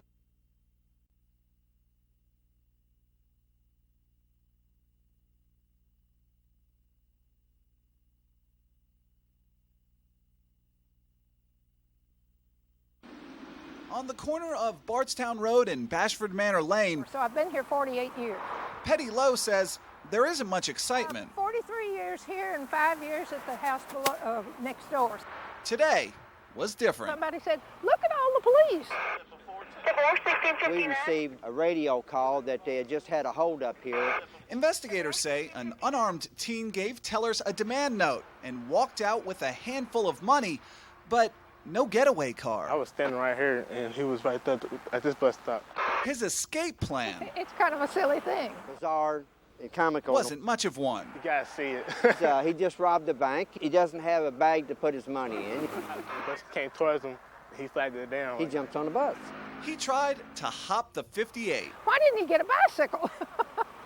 Then a dye pack exploded. He holds his money up and there's red dye pouring out of it. As soon as he got on the bus, red gas comes out. And the bus driver asked him, said, what is that? Caught red-handed. The way everybody knows pretty much in the community that if you see a pack of money with red dye coming out of it, that it's probably a dye pack from a bank. An off-duty police officer coming around the corner from Bardstown Road and turned onto Bashford Manor Lane. Made the collar. No one was hurt. Robbing banks isn't his long suit. But there might be. One injured ego. I hope he had a token. I think he needs to take up another profession.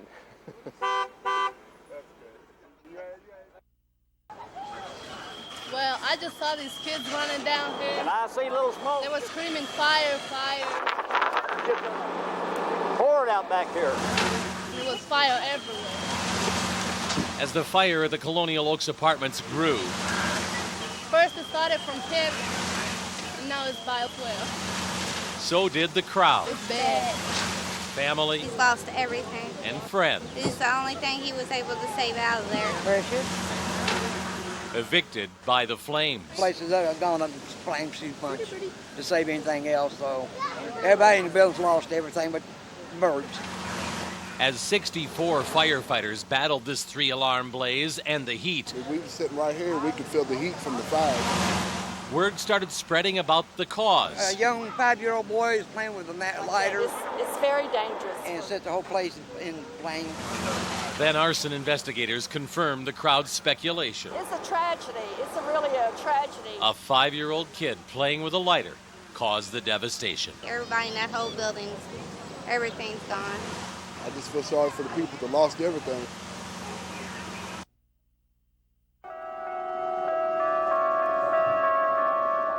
Some things here happen every day.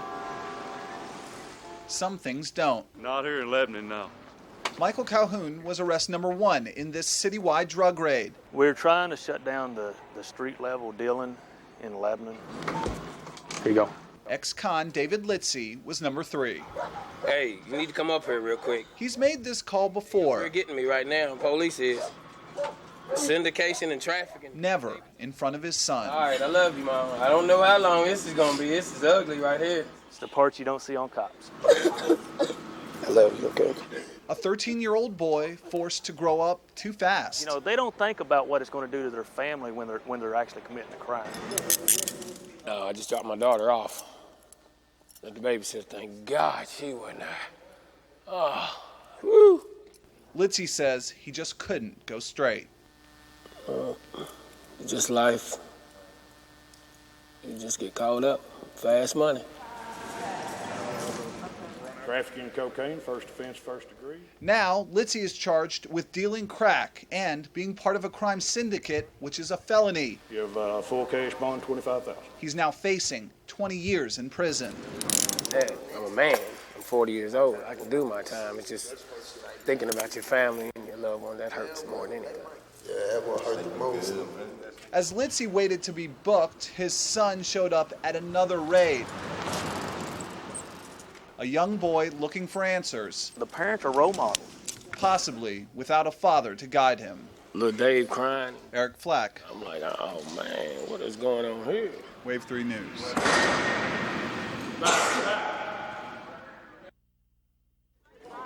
Bubblegum, We're bubblegum. going to try to block off In a dish. this lane How many pieces so we can double some people up here. do you wish? Like any all-American town, It's been going on for years. folks in Anderson As you can see, we've got the support of the whole town out here. Heaps. getting downright pumped up It's the 4th of July. You're supposed to celebrate the birth of our nation. 30 more minutes. for the time-honored 1974, the Midnight Parade was born. annual parade.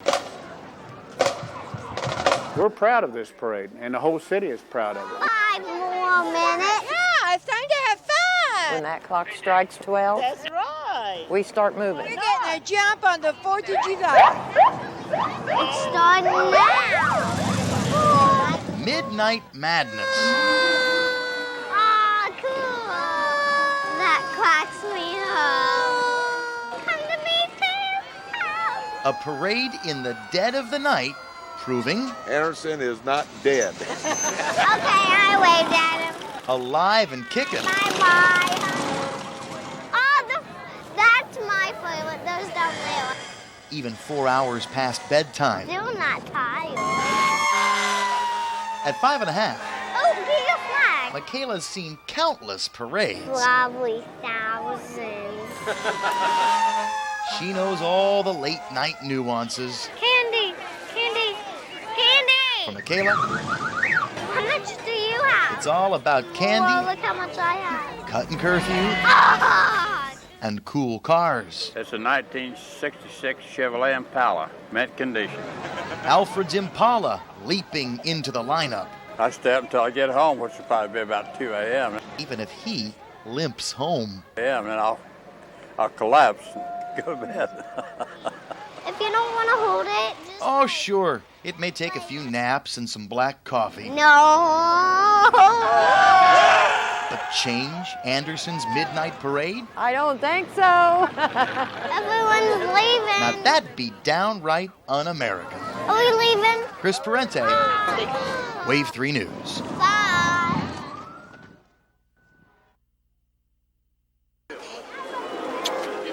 The emotion of this moment, I have no words for it.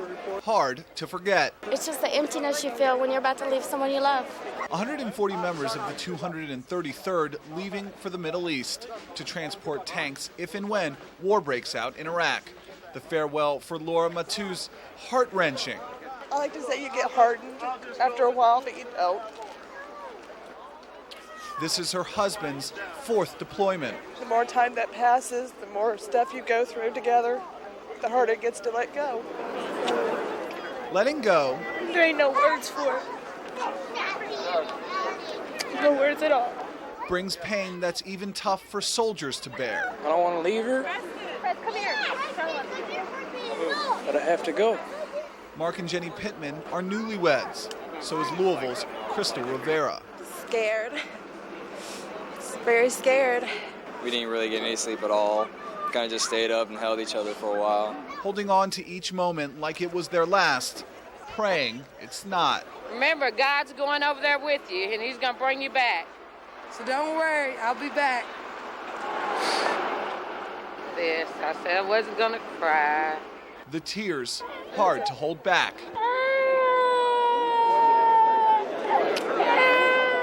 As the fight for freedom abroad takes a toll here at home. It's the worst thing in the world. Don't wish it on nobody. Today is January 31st, New Year's Eve. It is cold out here. Thank you.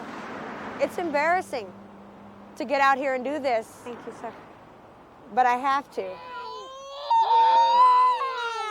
But what's the difference whether you lose your house by a fire or a flood or something natural, or if somebody just takes it from you, or if you lose your job? You got a whole bunch? I got a whole bunch of pennies for you. The end result is the same. You've got babies that are suffering. This is a big one. Are you living in a shelter or something? No, we're staying in a motel. I didn't choose this. I wouldn't choose this. If I could do better, I wouldn't do this at all. I have a job.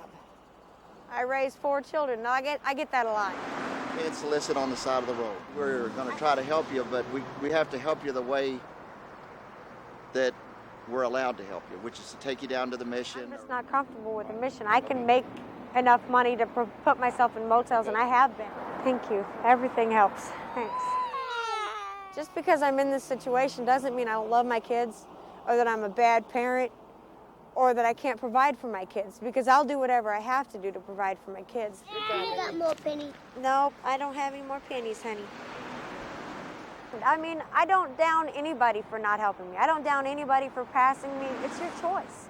You can't help everybody. Need some help now? You want us to help you now, or meet you somewhere, or take you to the station? Nah, that's okay. You sure? Yeah. Okay. But you can't argue with the cops. I tell you, we did better today than we've done any other day. Right now, I try to focus on just making it from day to day.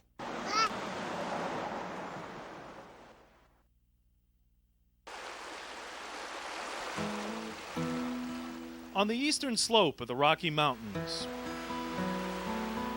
where the Garden of the Gods emerged long ago, the wind up here has a dreamlike quality because it carries from below the sounds of a dream coming true.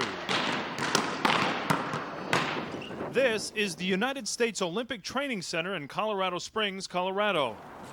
It's not the size of the dog in the fight, but the size of the fight in the dog. And the current home of Sarah Drury. I've had to work since the day I started playing volleyball.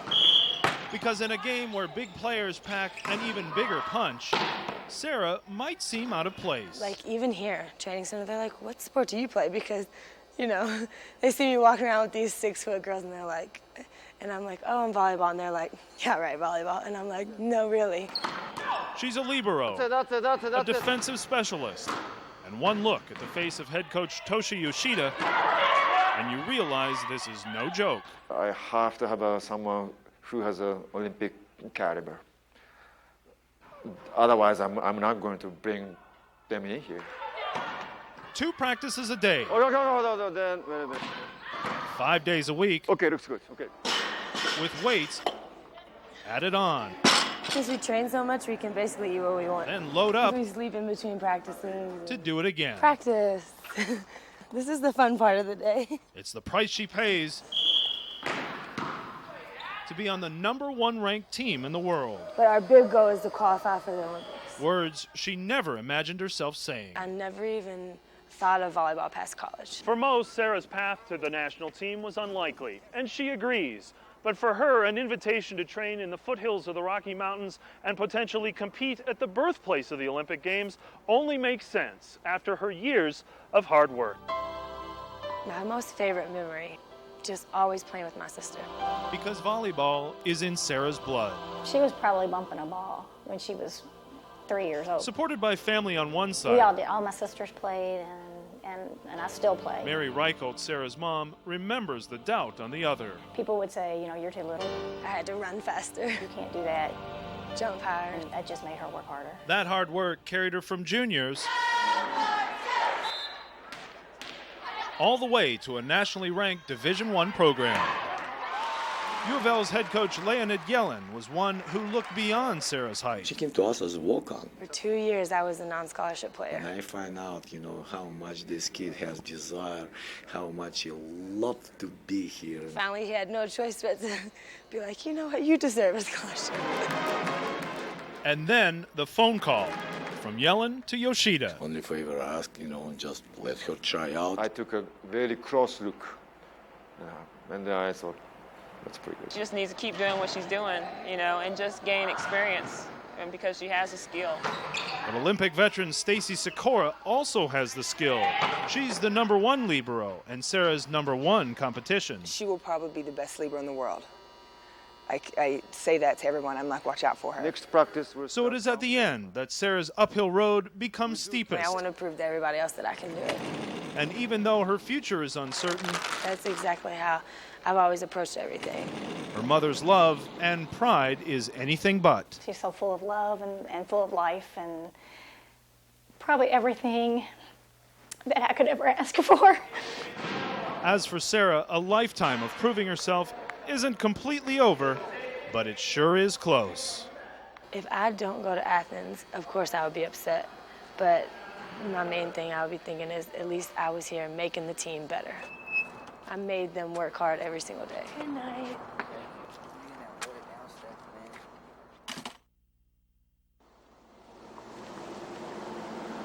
No, it's very, very popular. One adult and one kid. Kids really like it. Seen it on TV. Okay, 5's your change. This? Nah, I don't think so. Looks interesting to me. I wouldn't want to do it, though, but I like to watch. Just been doing it all my life. Really enjoy the sport a lot, and just enjoy doing it. It's awesome. I mean, getting the air and looking down, you're 20 feet off the ground. I mean, and nothing can stop you at the time. It's arena cross racing. It's in pretty tight quarters. There's a lot of like slamming and bumping going on in the track. I don't see how some of them walk away from them. One dude crashed the first race a while ago. Motorcycle landed on top of him. It's just a total adrenaline rush if you ever had one. It's such a high. It's almost like doing drugs. I mean, adrenaline's the most potent drug, so it's just awesome feeling.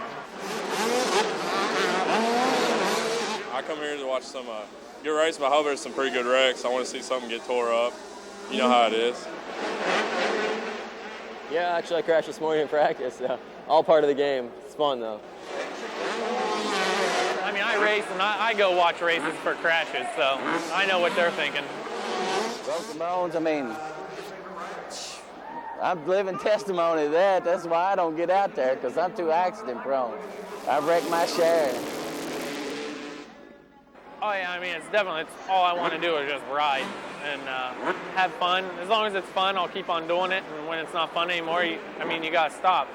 Because I mean, sometimes you sit there and you think it's not worth it getting hurt all the time.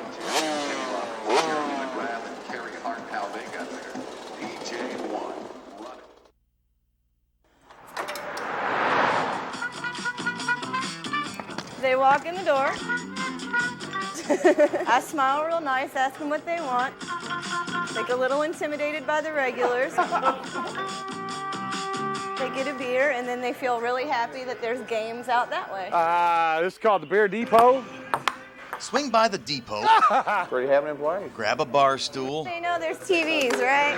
Wow, and just like the regulars, my watering hole. You all right, man? You won't go home a stranger. I think I'm feeling a little better. The kind of bar that you come into and you won't leave without talking to probably everybody in here. But lately, talk has turned from Flat Top's unusual talent to what you might call a stroke of genius. Like most things here, it starts with a conversation. Conversation. They have a beer holla. That led to inspiration. This is Louisville's Stop. first and only Stop. sip and putt. Miniature golf for big people. It's a dog leg right, uphill. Only the gang at the depot. Kind of like that. On one.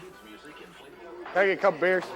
Could turn a watering hole into 9 holes. Get in the hole. Bam. We got water. You should go for the bank off there. We got sand. Oh no, you got the shot. We got greens. Oh, in. Oh! What else do you need? That's actually a birdie on this hole. Ball washer? You got to have a shot at the ball washer. I mean, that's just classic.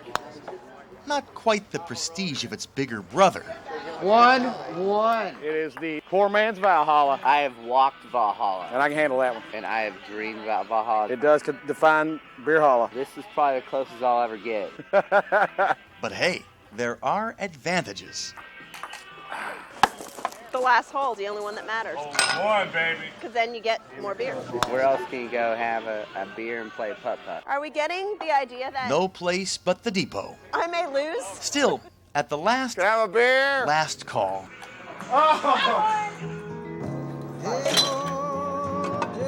You can't help but figure there's more to it than putt-putt. Good night, guys. Thanks. Wrapping it up, cleaning and count the money. It may be a comfort in knowing they'll all be back tomorrow to have a round and to play one. Look at that! Woo! Chris Parente. I never leave this place unhappy. Wave 3 News. Never left a day of work here unhappy.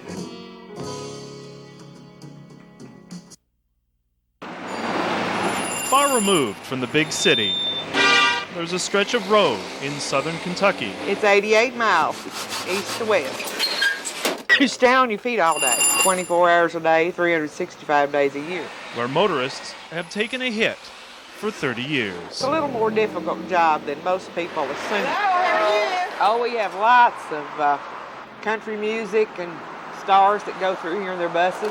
Montgomery Gentry and Sawyer Brown have been here, Loretta Lynn, and when you deal with the motoring public, it's a whole other factor.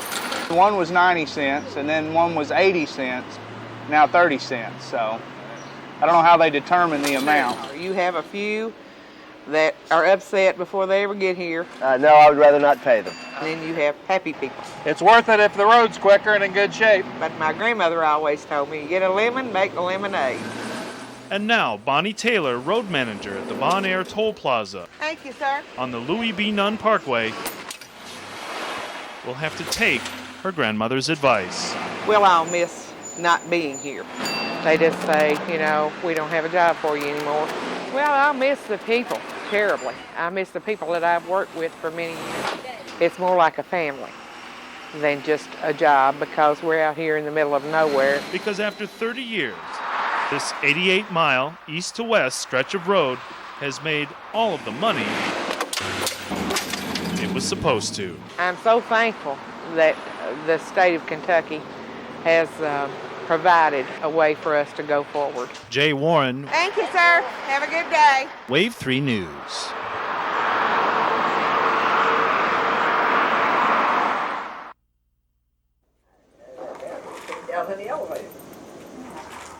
At the Ponder Creek Estates Retirement Community, seniors play games, take walks, Keep your shoulders nice and straight.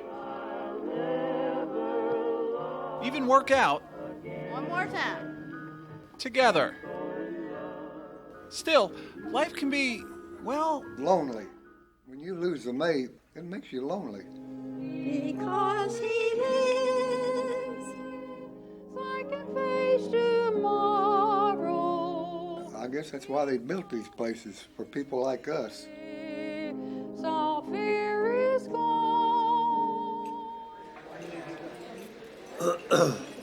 Al Bell moved in this summer, and it was in the cafeteria one day. I always loved to flirt with the guys. He looked up I'm afraid I was bad about that. and saw Ruby Wheatley. I was sitting at one table and she was sitting at another table, and we met eyes together, and we had a spark just lit up. And I asked her for a date. To go get ice cream. You're too far away. You asked me to go get ice cream, I'll go. Since that day, And I don't think Ruby's feet have touched the floor since he moved in. Let's get over there in them rockers. they've been inseparable. I'm 80. He's 70. I'll be 79 in October. I say. That's what I told her. She robbed the cradle. I got lucky. I got me a young man.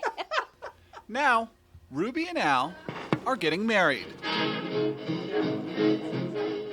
what's a wedding without a bachelorette party?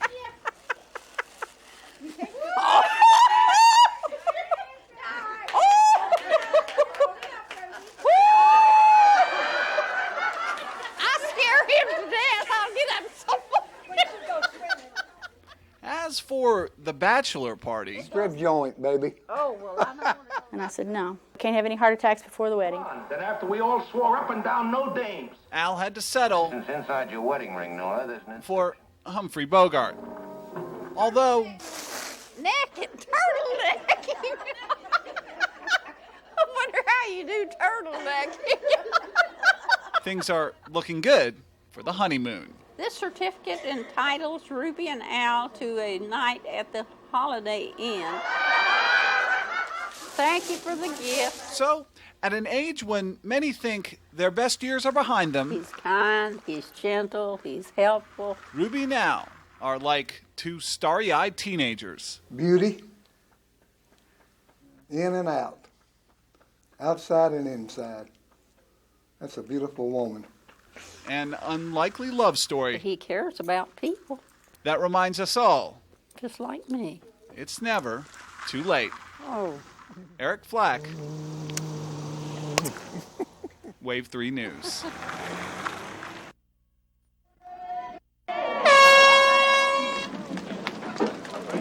When we first got off the bus, I said, I don't want to do this. This is too cold today, you know, kind of wussing out. But this is personal. I still have a lot of fighting to give. Survival. Lori Linford Tilton, diagnosed with breast cancer in '99. The road brought her here. Lance Armstrong's Ride for the Roses. He's someone that supported me in a way that he will never know. I'll probably never fully understand. And it's brought a sense of peace to me. Peace despite cancer's return. Metastases to the liver, lung, spine, and brain. But I feel pretty good. Part of a small group, each raising $20,000 for the Lance Armstrong Foundation. Yeah, I had 8 treatments of chemo, weekly chemo. Memories here? The last few weeks I've been able to keep some food down. Too important to miss. I need to let my nerves calm down. The road, once again, her battleground. Oh, you'd have to ride 100 miles. And that's what any cyclist would want to do, you know. Her bike, defiance. But with radiation, chemo. Okay, I can do this ride. I can do this ride. I can do 70 miles. I can train. I can do this. Not eating. 40's going to have to do. Strength, not from training. I would tell her to keep riding her bike. Being sick during the tour this year was good timing for me. I could watch Lance on TV every day. 5-year Tour de France winner, 7-year cancer survivor. You know, when he fell down and he got back up and he, you know, you just saw that look on his face of like, this is it. Here with hope and spirit. You know, I can't just lay down now and say this is it. But with a 30-degree drop in temperature, brutal winds. We are 8.75 miles by my computer, so. And yeah, cancer.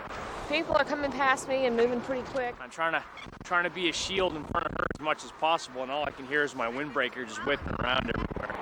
She rides, focused on that road that brought her here. It's one of Lance's kind of key phrases. I now only have good days or great days. Words of wisdom perhaps only those with cancer can truly understand. A bad day is all relative after you've been where we've been. Lori calls it her armor. I had another outfit on, and I thought, no, this isn't Lance. This isn't, Lance enough. Inspiration that's inspiring everyone around her. Her knee's bothering her a little bit, so we'll see how far she can get. Pedals fueled by motivation instead of muscle.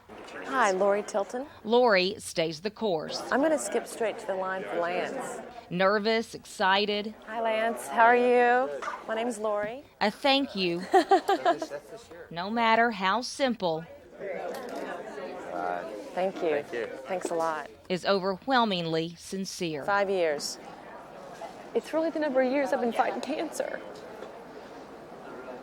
Yeah. Yeah.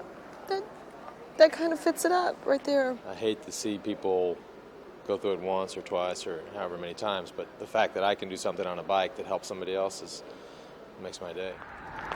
As for the 40 miles, Today just was not the day. at 11, the knee pain so excruciating, He'll do it for the both of us. Lance, her hero, Survivors finishing on the right-hand side, all others on the left. husband Keith, her heart. Thank you. You're welcome, cutie. It was very symbolic. There's no way I was going to lose crossing over that finish line. That would seem like defeat. All right, where's the food? One finish line down, who knows how many to go. But for now, I'm living, and I'm going to take that strength that I've gotten from this weekend and keep it with me in my back pocket and know that when I have those days, I can do this. I can do this.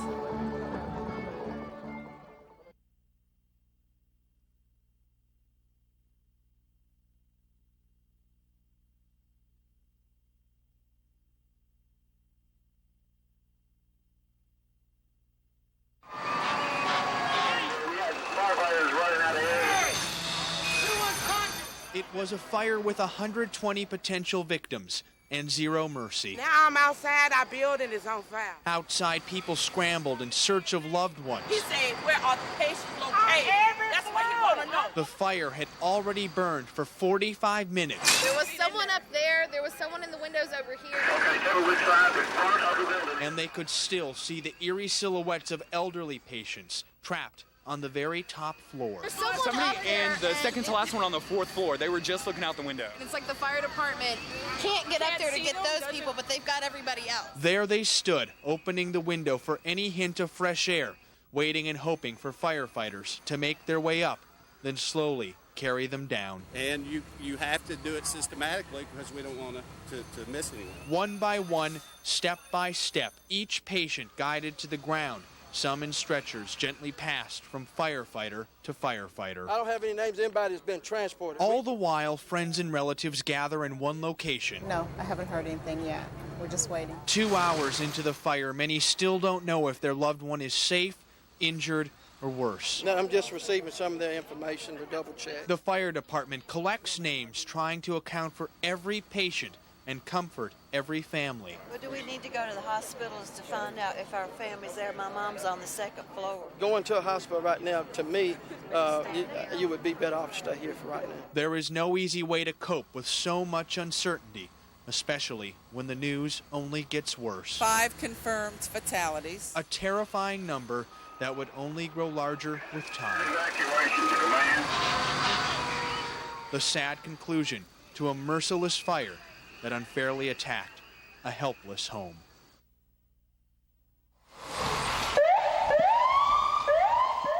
We heard a loud squealing. Just screeching and then screaming and crying. And a loud crash. Sounded like thunder. It was bad. It was really bad. 2 mangled vehicles, a beat-up school bus come together in a twisted mess. We really had to separate them as quickly as possible. 1 person was killed and rescue crews had to transport 19 others to area hospitals. Life Flight carried those who were most severe. course, we had students all in the grass area on the hill. We even had them in the heavy brush over there laying around. On the school bus were students from Kenwood High School in Clarksville. Brittany! According to police, they were headed home from a track meet. It appears that the bus driver ran off the right side of the roadway into the median, the grassy area, overcorrected, sending the bus across the westbound lanes of traffic. Directly in its path was this white van. The driver died on the scene.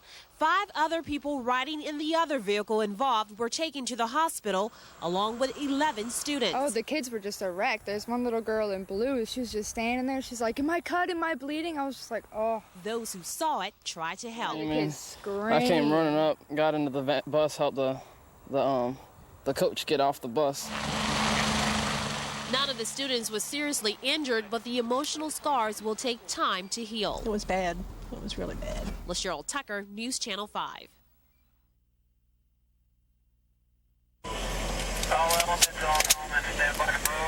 After a 16-hour insertion, the 2nd Battalion Rakkasan spearheaded the 101st Airborne's entry into the war. It's an honor to be able to be one of the guys to do that, especially when you're up here in front leading it. Their objective, to seize and secure a strategic location deep inside Iraq. Major R.J. Lillibridge was here before as a 2nd lieutenant during the Gulf War. Last time we did this, we had 5+ months to get ready, and this time we had less than 3 weeks. So it's a credit to everyone in the battalion that we're even able to pull this off tonight. The first thing soldiers did, clear and secure the area and establish a defensive perimeter. Then they put up signs to warn away the locals. It says, U.S. forces are in control of the area. Do not enter or you will be shot. This location is a vital refueling point for the 101st Airborne's assault helicopters. The arrival of the helicopters here at Camp Exxon signals the beginning of the Army's part in this air war against Iraq. This will allow the soldiers to take the fight up close and personal to the enemy. The Apaches, the attack helicopter for the Army, has a lot of firepower. They can get in someplace, hit it, make a kill, and get out fast. The Black Hawk carries armed soldiers into conflict. It allows them to get on the ground, do close combat with the enemy, and then quickly get back to a safe camp again. This will be a huge part of America's war against Iraq over the next few days. For News Channel 5, I'm Dana Kay on assignment with the 101st. It started with that sinking feeling. It was pretty deep. Deep enough. A crack at first, then bigger. About 8 feet deep. Until finally, this. I can't believe how deep it is. A pickup truck would have fit in it pretty easy. In Clarksville, sinkholes come with the territory. You couldn't have predicted this one. They just usually don't take up this much of it. That's pretty good, Brian. We see probably 4 or 5 of them a month throughout the year. Just generally not in the middle of the road. An entire section of 8th Street on the Austin Peay campus gone. It is a pretty good hole. The kids have been watching it all day today. Right in front of a daycare. Right on this street every day, every single day. Frightening to parents. My first thing was, oh my God, what if I had been driving and fell in or something? But fascinating to their kids.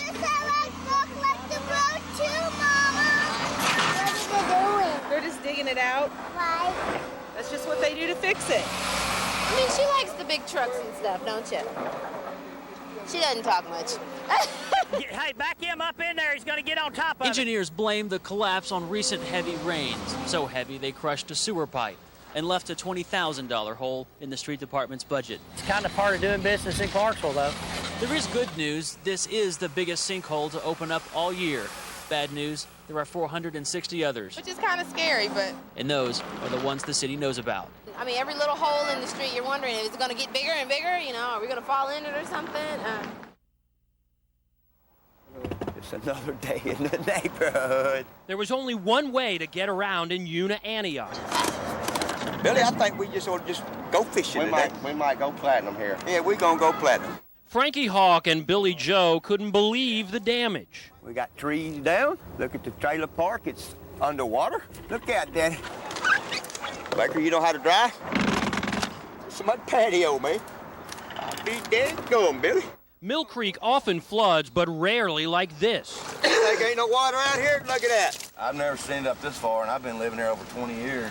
Dozens of homes were surrounded by water, and dozens of cars were flooded. And I just had to walk my 2 young kids through a current that could have easily swept us away and killed us all. Don't say there ain't no water in Antioch. Frankie Hawks and Billy Joe stayed in their boat. I ain't never seen it like this. And saw several neighbors stranded in their homes. They're back there trying to get people out. But upstream, emergency crews rushed to another part of Mill Creek. We was looking at the water. I was driving, and my friend was like, man, there's somebody hanging on the pole. We pulled over and called 911. This man was stranded. No one was sure how he got there. If he'd gotten out in that main current, he'd have been gone. Crews took no chances. He's in the boat. They put a boat in the water and brought the man to shore. Yeah, he's in there. He's probably tired, but he's in the boat. Probably embarrassed, but... Yeah. It was a dangerous day on Mill Creek. It's a little bit deep, Bo. Look at that. It's up to my waist. And I'm standing in the middle, I'm in the street.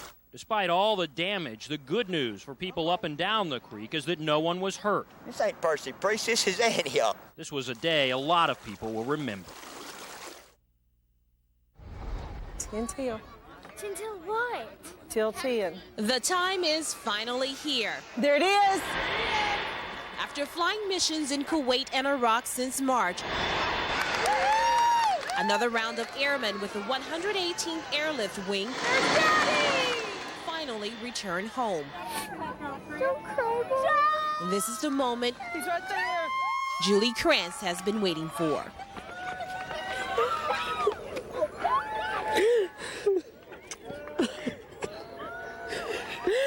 Oh, baby. Oh, gosh. No matter where you turn, families were reuniting, greeted with welcome home signs, hugs, and kisses. Everything to catch up on. Yeah, missed birthdays and Anniversary 2 days ago. And so this So is a almost made the good anniversary. gift though. As emotions fly high, the airmen cannot help but to remember those they left behind. There's still a lot of folks over there, but that we need to think about. Being home's great, and I'm going to enjoy this for today. The time they'll spend home won't be taken for granted. Help us to appreciate the spirit of today. Prayers are offered for those who have returned safely and for those who are still there. It's beyond words. How about that? There's too many emotions. LaCheryl Tucker. Oh, I'm so glad you're here. News Channel 5.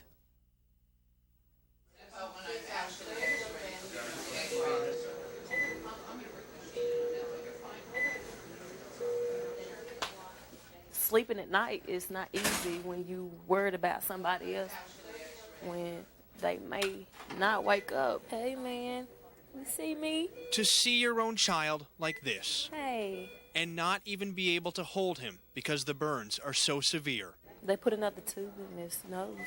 It is the nightmare Jaquila Fitz has been living through for 2 weeks now. Sometimes I can help, but sometimes just looking, I don't want to even look at it because he going through too much.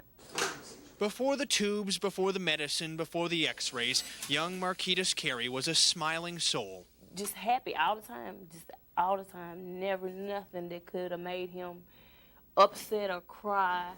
But the third-degree burns that now cover his legs and back scarred more than his body.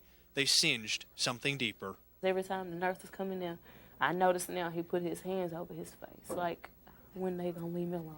Police believe the source of all this trauma is 19-year-old Michael Brandon Adams, boyfriend of the baby's aunt. Detectives say he was babysitting when he held the baby down in a kitchen sink filled with scalding hot water. I want him to pay for what he did because my son is suffering. Ever since, doctors and nurses have given Marquitas around-the-clock care. He fought the other night so long. But Mom is faced with a frightening possibility. They don't know yet if he'll walk. She knows the road to recovery is just beginning, and she is praying that the happy child she remembers will fight on and shine through. It's not even about me. It's about my son. I'm doing it for him. Circle up!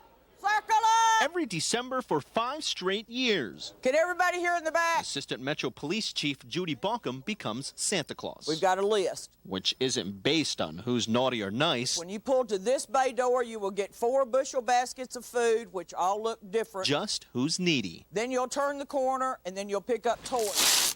They'll be loaded in your trunk. Hey, man. How you doing? Rows of baskets filled with food. Oh, we have teddy bears, and we have Candyland and bikes. And boxes stuffed with toys. Lots of teddy bears. Just pull around the corner. They'll put the toys on the other dock and bring back the baskets empty. All of it heading to families not expecting to have a very Merry Christmas. Others ain't as fortunate as we are. And, you know that every once in a while somebody just needs a helping hand. Howdy, right here.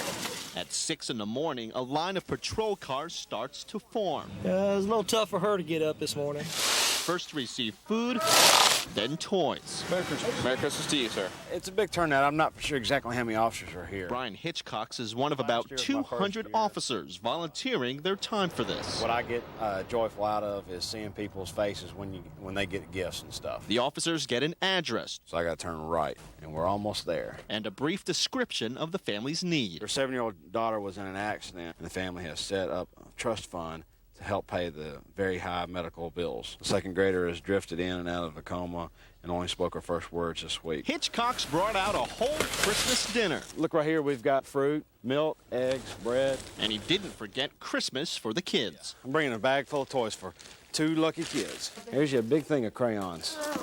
For Marisa and her family, 2003 has been a tough year. I said, well, there's been an accident. She suffered brain damage after a pickup truck slammed into her school bus. It's been really hard, but the community support has been amazing. The Rowlands didn't have a lot of money after all the expensive doctor bills. Haven't had a chance to do anything, and it's really, really a blessing. But after this, Where would it be? their Christmas will be what all Christmases should be for children. Where are you? Right here. Are you the cutest ever? Yes. Yes, you are. Thanks to some officers I'm going to take them out and put them on the couch for them. who put in extra work. Well, that's what we do. We help people. It's Christmas. Y'all have a Merry Christmas, okay? Alex Cabrero, News Channel 5. You're my mommy. You're good. You're my Marisa. It's been in there a long time. That's a picture of Pat and Frank when Frank was a junior and Pat was a senior. They have been competitive all their life. They wrestled when they were about 3 and 4 years old. People used to say, well, what do you do about them? I said, well, when the chandelier starts shaking, I go up and try to stop it. They were always wrestling. Go! Well, here we are, about 35 years later, and we're still wrestling. Frank is at MBA. In, out, pull. There it is. And Patrick's at Ryan. Pull it, boom, right to your double. Take them all the way down. Us two kind of fight it out over usually who's the 2 best teams in the city. 1, 2. That's our biggest rival. The other guy. Because it's family versus family. Are you buying 3 tickets or 4 tickets? Last year at Father Ryan was almost standing room only. Just here cheering and the gym shaking. Just a look around, the whole gym is packed.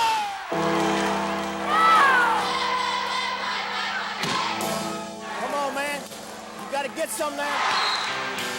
Pressure, pressure, pressure. Whoever wins gets to talk pretty big at the dinner tables at Easter, Christmas, and Thanksgiving. So Hit it! it's a year-long bragging right. Keep him down! Go for the pin!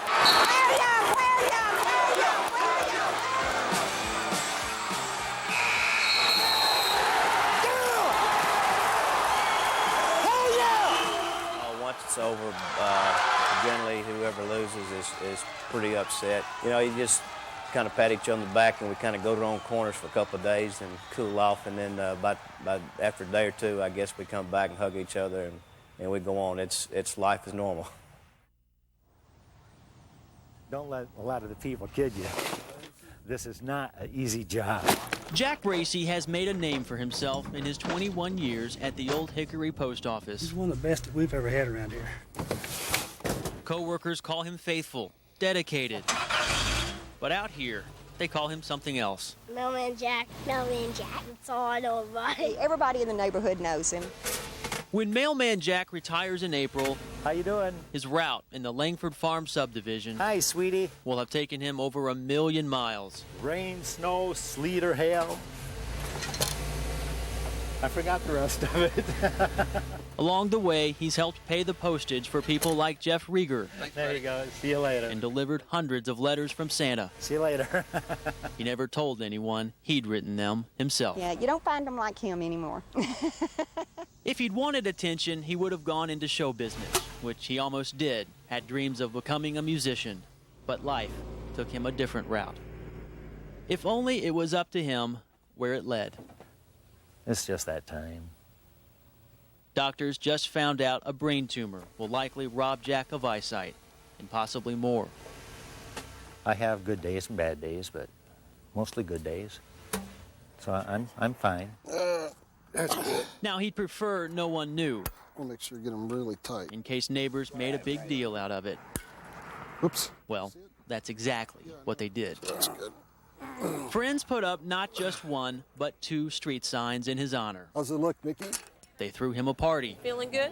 Yeah, feeling great. Where for the first time in 21 years, We're gonna miss you. Jack's route came to him. Isn't this awesome? This is just unheard of for a mailman.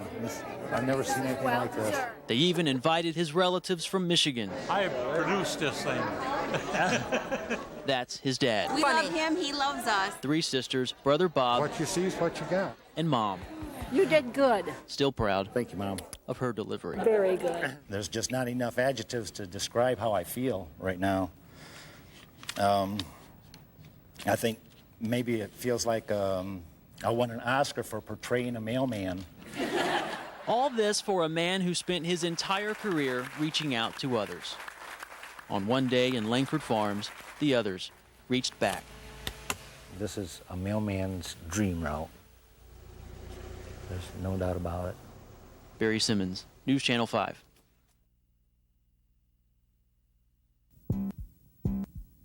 At the Vanderbilt Medical Center, the rhythms of life can be overwhelming. With so much going on, there's seldom a moment to rest. It's why nurses on the 4th floor neonatal unit look forward to Wednesdays. Betty's here. When a woman and her harp supply their own rhythm for an hour.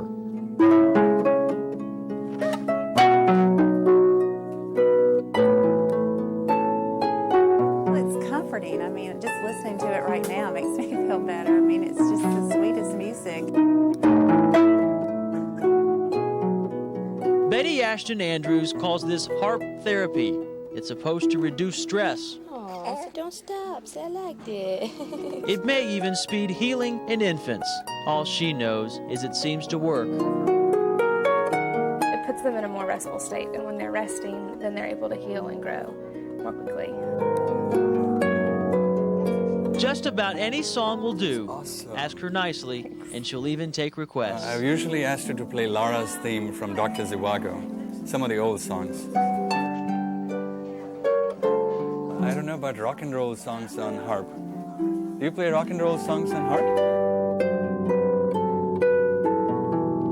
It started with Freebird, which then led to Stairway in Heaven. They're challenging me to learn Purple Haze. Betty Ashton's been making the rounds here for 6 years, sponsored by Vanderbilt's Cultural Enrichment Program. I feel it, the babies feel it, everybody around here feels it when she's here. Bye, y'all. She's toured just about every ward in the hospital and was playing in the surgery waiting room when a 21-year-old patient named Brett heard music down the hall. We were walking around and he goes, "Where's that music coming from?" Brett suffers from a rare blood disease that keeps him isolated from others. Medicine keeps him on Earth, but it's music It sounded like angels. that takes him higher.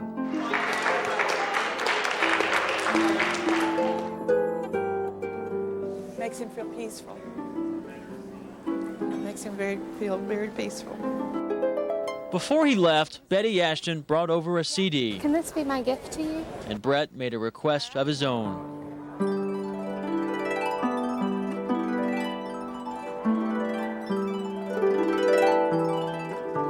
For after all the time he spent in the hospital, Betty Ashton touched something even his doctors couldn't reach.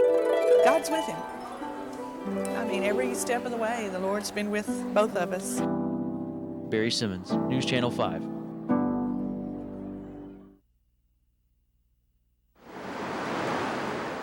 The building is unique, yeah. I think the building's about 100 years old. With the brick walls that they've retained here, just the quaintness of the whole building itself. And the elevator is part of it. Because people get off the elevator and always comment how quaint it is. Something kind of weird about it. Now it's going back up. I don't know where it's going. It tends to kind of go up and down by itself. It'll just kind of roam around. Where to now? We're on 4 drug. Oh, we were on 3. Sometimes it appears to have a mind of its own.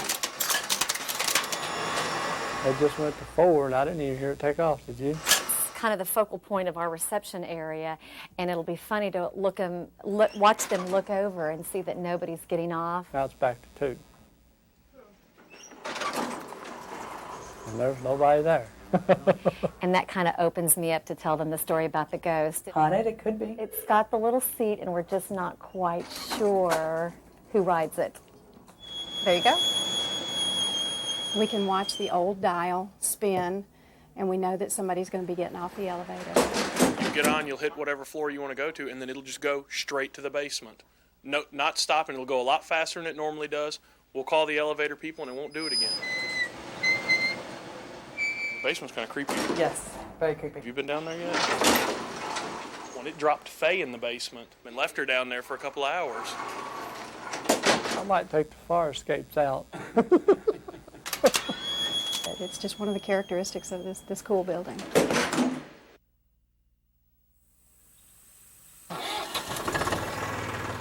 Farming's hard work. What makes this hay so good is it's real weedy. And goats like the real weedy hay. This hay's good for goats. Most of my goats are just purely meat goats. Yeah, come here, Stella. I know you're going to be jealous. They're not afraid of people. You can walk right up on him, except for the noise. You have to be real quiet. Well, they do faint. He finally decided it was time. He's still stiff down there. Look at his legs. Goats are a lot of fun.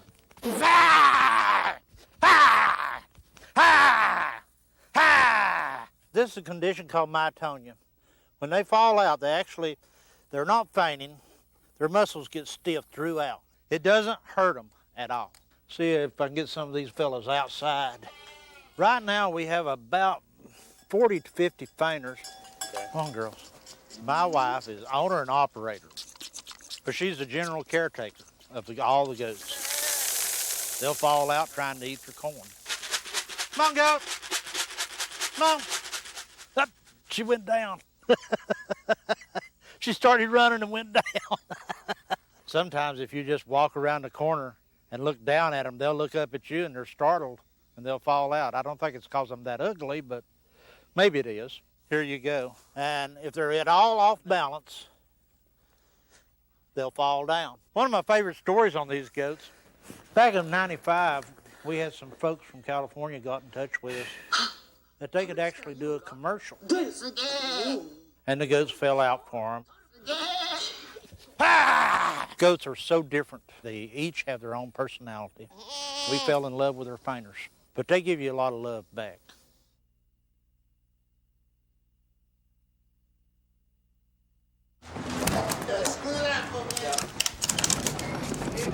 It's a huge project. It's gonna happen. We had a lot of people come and unload the trucks and made record time. In 3.5 hours, both semis were unloaded. Hey, who did it? I got to unwrap everything and see it was like a present. Yeah, it's incredible. Right now, we're in the process of having a new pipe organ built and installed. The pipes are going to go on either side of the wheel window and sort of outline the shape of it. All of it's been built over the last 18 months by the Lively and Fulcher Organ Company. Everything's put together in their shop, and then they disassemble it and bring it here. And actually, before the semis were even unloaded, the organ builders were up there laying out the footprint of the organ. It's 45. Hold it. Steady, steady. Yeah, these are mostly solid oak and a couple of 100 pounds a piece. Put your hands now. Wait, hold it. Gently, we're putting these right into a position where they're going to live for the rest of their lives. It's in, and then we'll move on to all the structural parts that go around them. This instrument will have the capability of not only playing hymns and organ literature, organ music for church, but also organ literature from the 16th, 17th century on up through the current time. We definitely plan on having organ recitals and choral recitals and things like that, and drawing people into the cathedral by means of this new instrument. This is D sharp, E, C, C sharp, D, D sharp. The next one I'm looking for would be E. Yep, that's it. Right now we're in the stages of installing all the pipe work. G sharp, A. F, G, A, B, C sharp, and then repeats as it goes to the top.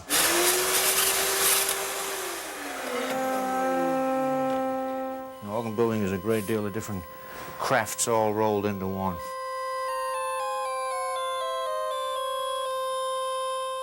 Top octave, C49 in other words. In the top octave sounds like it's pulling.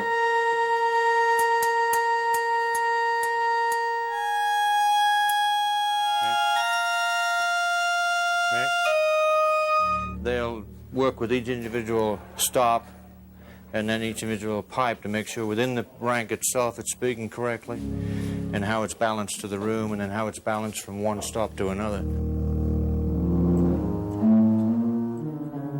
That's good. I think we're where we need to be.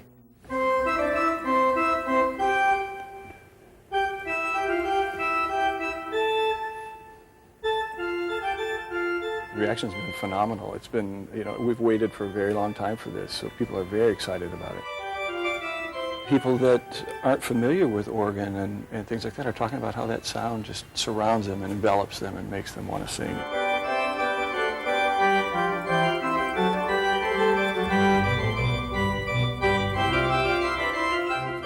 From the very softest little flutes to the loudest trumpets and the most blazing reeds. Emotion can be gotten out of an instrument like this very easily. The idea is to incite the congregation to sing, to incite them to sing, and to excite them. We hope it's here for 150, 200 years. This is a gift we give to our parishioners, to their children and grandchildren and great-grandchildren, and to the city of Nashville.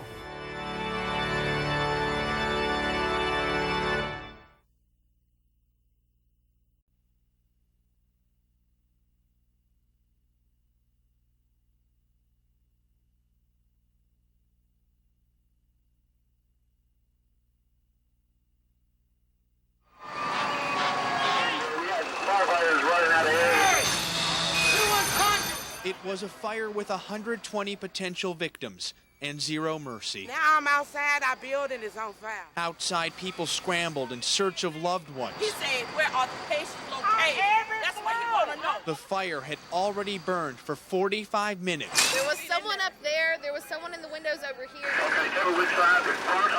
And they could still see the eerie silhouettes of elderly patients trapped on the very top floor. Somebody and the second to last one on the 4th floor. They were just looking out the window. It's like the fire department can't get up there to get those people, but they've got everybody else. There they stood, opening the window for any hint of fresh air, waiting and hoping for firefighters to make their way up, then slowly carry them down. And you have to do it systematically because we don't want to miss anyone. One by one, step by step, each patient guided to the ground, some in stretchers gently passed from firefighter to firefighter. I don't have any names of anybody that's been transported. All the while, friends and relatives gather in one location. No, I haven't heard anything yet. We're just waiting. 2 hours into the fire, many still don't know if their loved one is safe, injured, or worse. No, I'm just receiving some of their information to double check. The fire department collects names, trying to account for every patient and comfort every family. Well, do we need to go to the hospitals to find out if our family's there? My mom's on the 2nd floor. Going to a hospital right now, to me, you would be better off to stay here for right now. There is no easy way to cope with so much uncertainty, especially when the news only gets worse. 5 confirmed fatalities. A terrifying number that would only grow larger with time. The sad conclusion to a merciless fire that unfairly attacked a helpless home.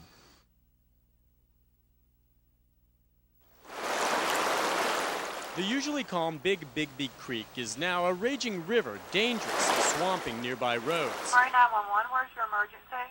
There's a truck out in the water, and the water's coming all the way across. And we tried to get him not to go out in it. The emergency call came in just after 8 a.m. Eddie Bishop had tried crossing flooded Mount Joy Road. His pickup was swept away, pinned against a tree by the current. Getting ready to go in. Emergency crews waited, hoping for the water to recede.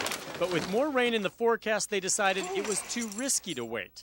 David Crane, the team leader, agreed to wear a microphone, and here's his exclusive take during what happened next. Help us to do the job that we've been trained to do, Lord. Just watch over us. Help us to bring this gentleman out. What we're doing is something that we could die at any minute. Feed us some rope. Feed us some rope. We're starting to pick up a little swiftness. Stay in the truck. Hold on. He don't want us to come get him. Oh, no. Stay in the truck. Stay in the truck. I'm going right to the front of the truck and talk to him from the front of the truck. Roll your window back down. What the problem is, sir, is we got another storm coming in. This water's going to start going back up here in just a minute. So that's why we want to get you out of here.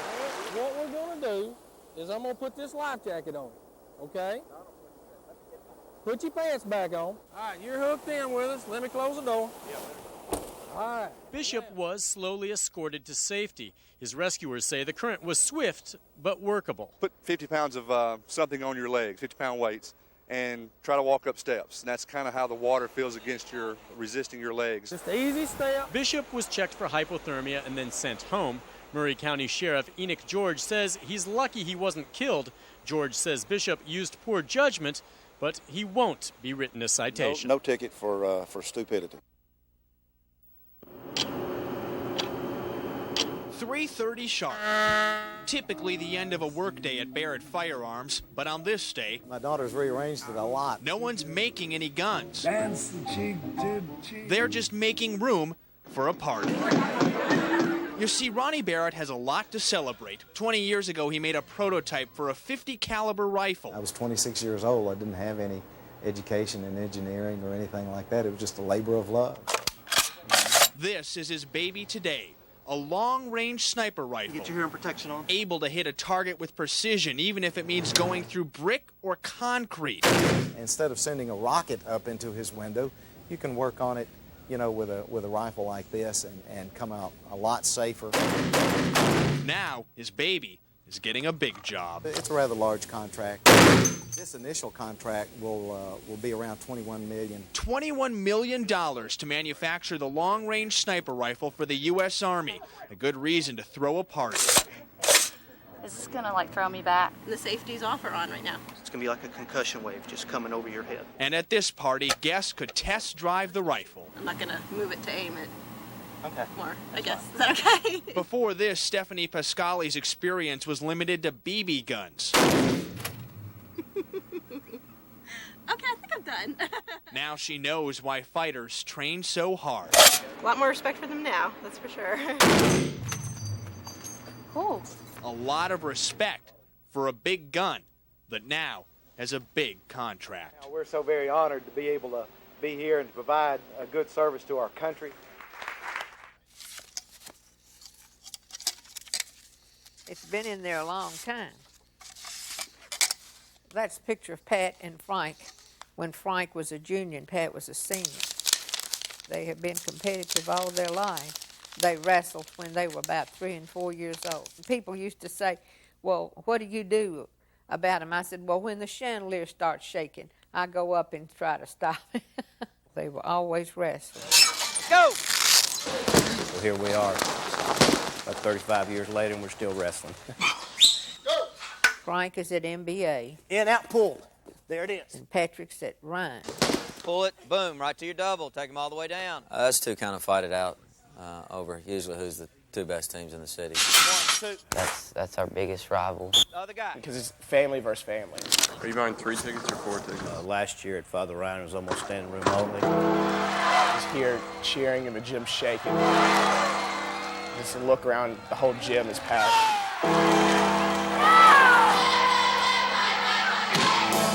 Come on, man. You got to get some now.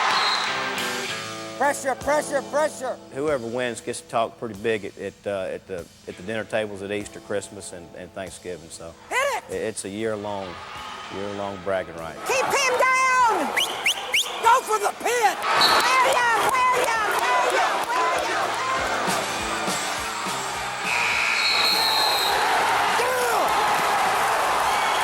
William! Once it's over, generally whoever loses is pretty upset. You know, you just kind of pat each other on the back, and we kind of go to our own corners for a couple of days and cool off, and then after a day or two, I guess we come back and hug each other, and we go on. It's life as normal. Shoulder pads, helmet, cleats, everything you need. Harpeth High is like any school. Physical contact. Where jocks play football.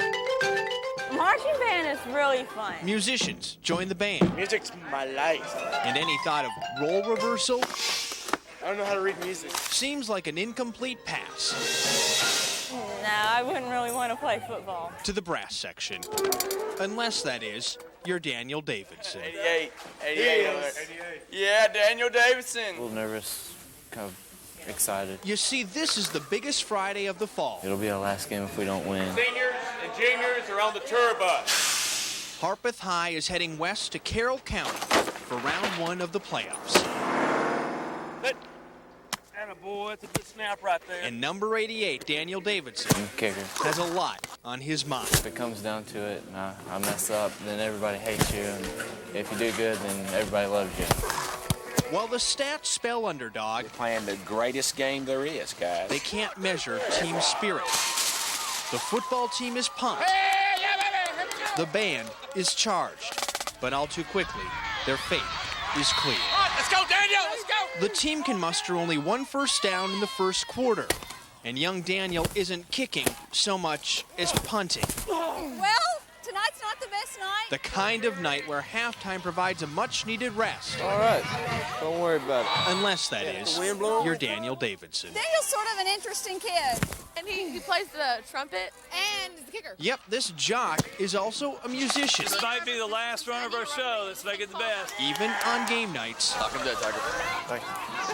Even at halftime. First time you do it, it feels a little weird, and then it grows on you. With a trumpet in his hands and pads on his shoulders, He sticks way out. Daniel's proud mom may be the only band parent who can spot her kid with ease. Most everyone can spot him. The football player. The football player. The football player. Even the fans in the opposing stands who are taken aback. If it was our team, he'd be made fun of. You know, being from Huntington, band and football are 2 separate things, and you don't mix them. But to Daniel's classmates, they mix just fine. It's cool to see, like, a football player in uniform in the band. Even Daniel's grandpa thinks it's cool.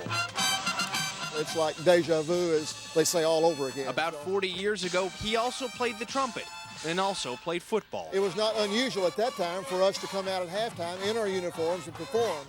I haven't seen that happen since then.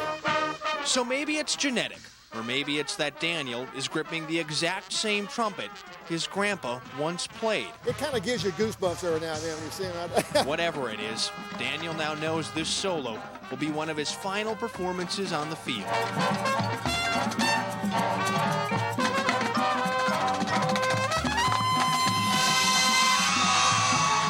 In the second half, his team never catches up. And both the football season and marching band season end at once. I'd say band hit a little better tonight. 2 worlds that seem so far apart. Unless, that is, you're Daniel Davidson. We're really proud of him. Joe Fry. Awesome. We love Daniel. News Channel 5. We're going to go home tonight bad. But we still love Daniel. The building is unique, yeah. I think the building's about 100 years old. With the brick walls that they've retained here, just the quaintness of the whole building itself. And the elevator is part of it. Because people get off the elevator and always comment how quaint it is. Something kind of weird about it. Now it's going back up. I don't know where it's going. It tends to kind of go up and down by itself. It'll just kind of roam around. Where to now? We're on 4 drug. Oh, we were on 3. Sometimes it appears to have a mind of its own. It just went to 4, and I didn't even hear it take off, did you? Kind of the focal point of our reception area, and it'll be funny to watch them look over and see that nobody's getting off. Now it's back to 2. And there's nobody there. And that kind of opens me up to tell them the story about the ghost. Haunted, it could be. It's got the little seat, and we're just not quite sure who rides it. There you go. We can watch the old dial spin, and we know that somebody's going to be getting off the elevator. You get on, you'll hit whatever floor you want to go to, and then it'll just go straight to the basement. No, not stopping. It'll go a lot faster than it normally does. We'll call the elevator people, and it won't do it again. The basement's kind of creepy. Yes, very creepy. Have you been down there yet? When it dropped Faye in the basement and left her down there for a couple of hours. I might take the fire escapes out. It's just one of the characteristics of this cool building.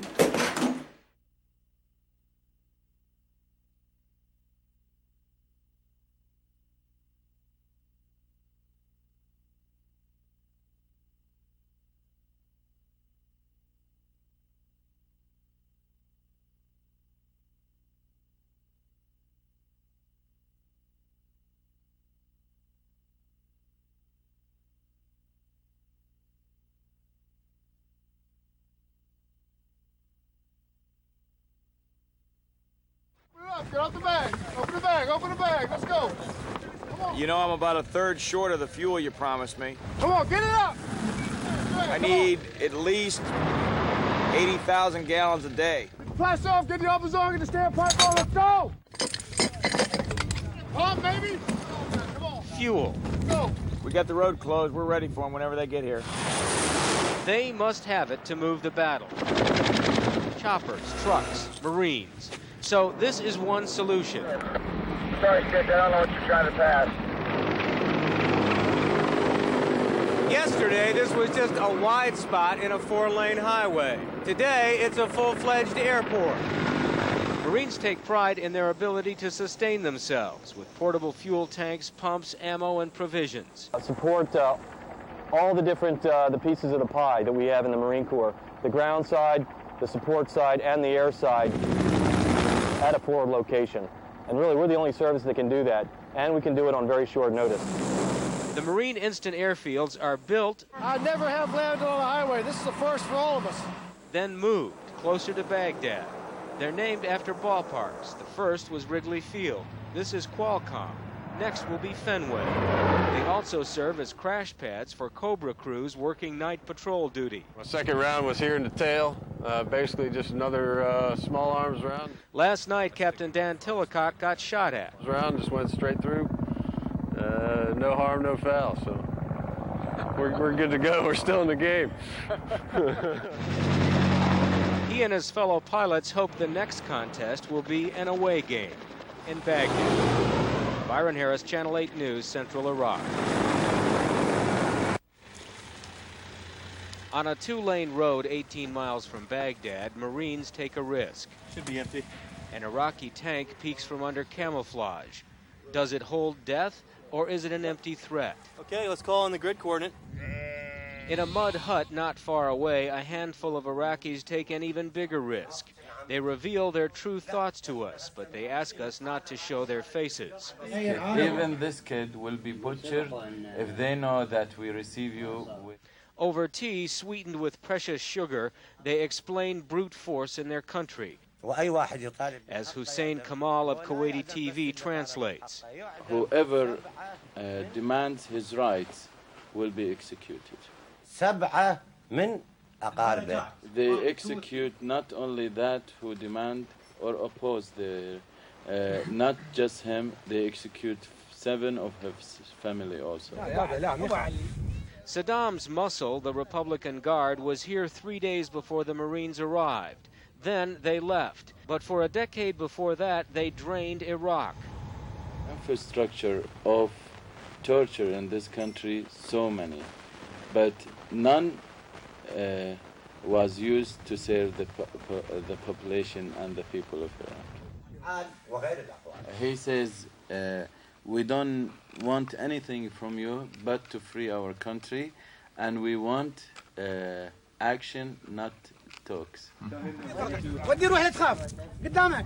To equal their hospitality, Marine Colonel J.J. Pomfret gives them the gift of pure water. Water for irrigation is the only way these farmers have to grow their crops. But because they're Shiite Muslims, not Sunnis like Saddam Hussein, they are cut off. These farmers say they will build a sculpture in their hearts of America for what the Marines have done, to replace the monuments of him that are disintegrating across their nation. Right. I've become pretty well known around the unit here. Welcome to Gunny Clem's Salon of Beauty. Fortunately, most of these guys don't expect to walk out like Serge from Hollywood Boulevard did their hair.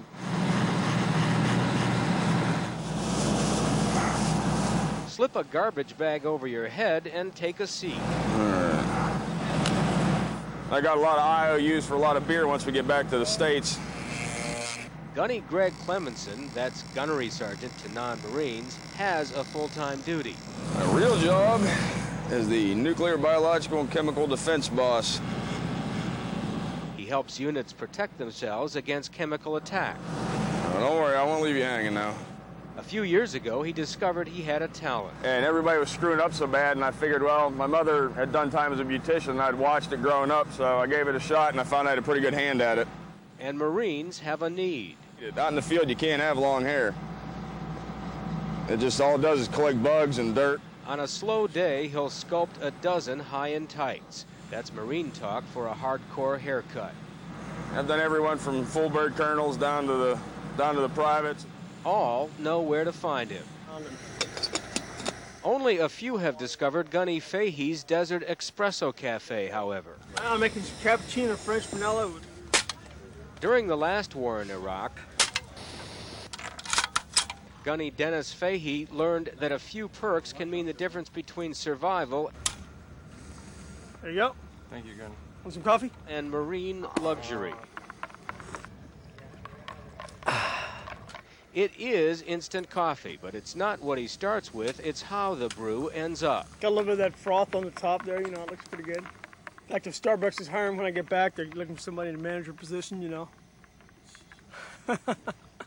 There you go. It's a little hot, so. Never had better. Byron Harris, Channel 8 News, Central Iraq. Yeah.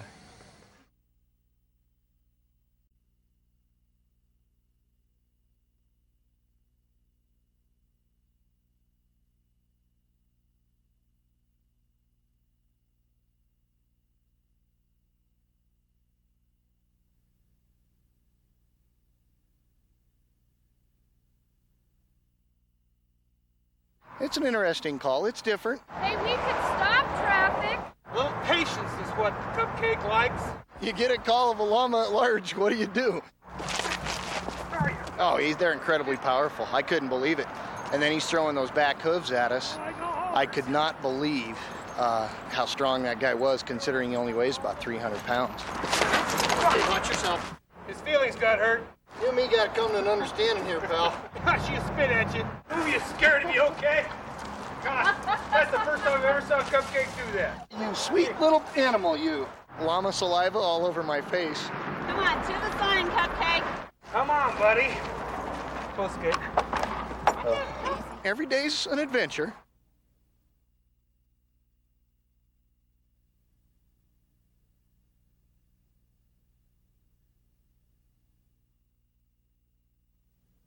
Our purpose here today is to say no to this U.S. war against Iraq. Peace is the answer. War is never the answer. They're cutting down everything that the troops are standing for. They're over here, standing here, chanting, bring our troops home. But yet they're laughing. They're hugging each other, they're dancing and having a good time. Why my kids are over there possibly being killed, it just bothers me. They're not supporting our troops. I think peace is the best option. Negotiation, not annihilation. War is not the answer. I hope that people will come to their senses and stop dropping bombs. Wake up, America! Children are dying! Wake up, America! Children are dying!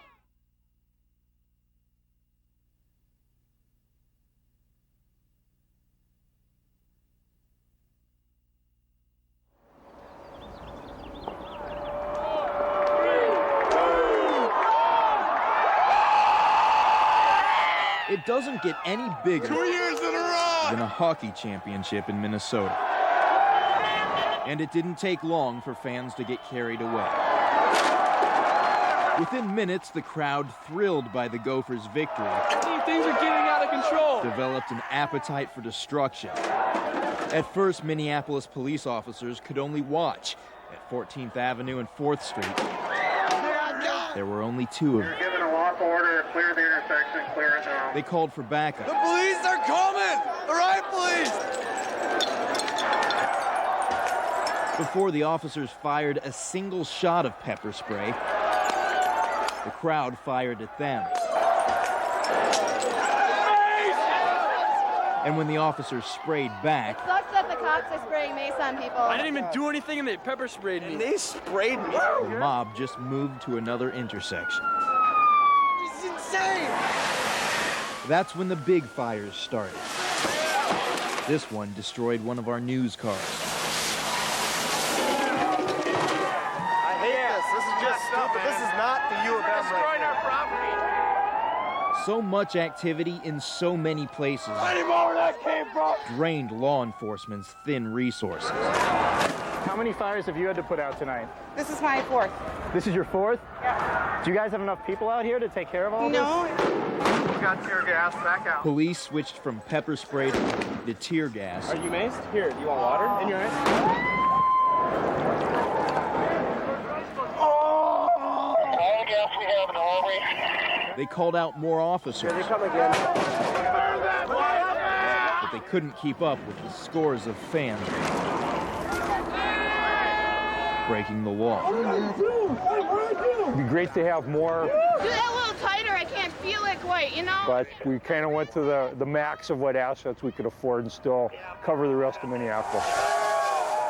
They knew it could be a busy night. I didn't do a damn thing! Last year, when the Gophers won the national title, police arrested 40.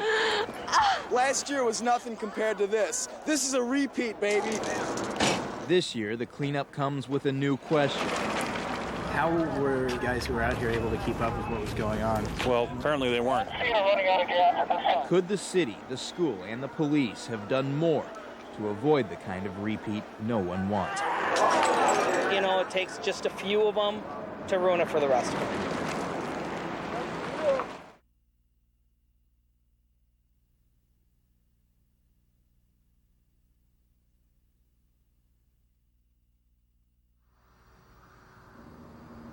I don't know what it is, but it's something strange. Everybody thinks it's an alien.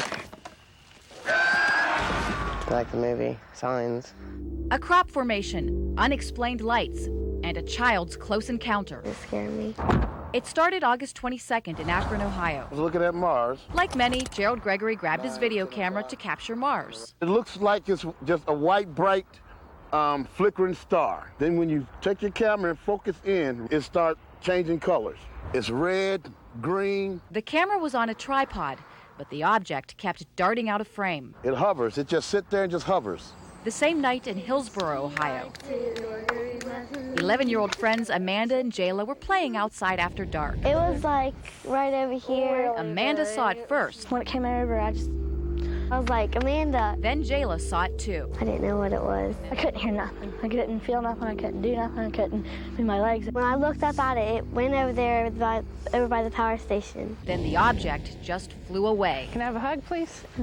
They told Amanda's mom. I said, oh, okay, can you draw a picture of this object? She drew this. That's me and that's Jayla. And that's the light that shone down on me. What's happening out there?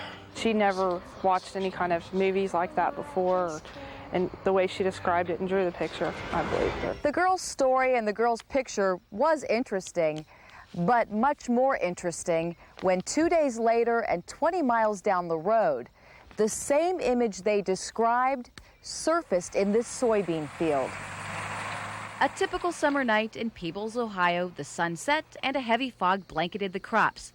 The next morning, as the sun rose and the dew dissipated, a strange formation appeared. They were just standing out there scratching their head, you know. No one could explain what's inside this soybean field. I've never seen nothing like this. From the ground, it's hard to see, but from above, it's crystal clear.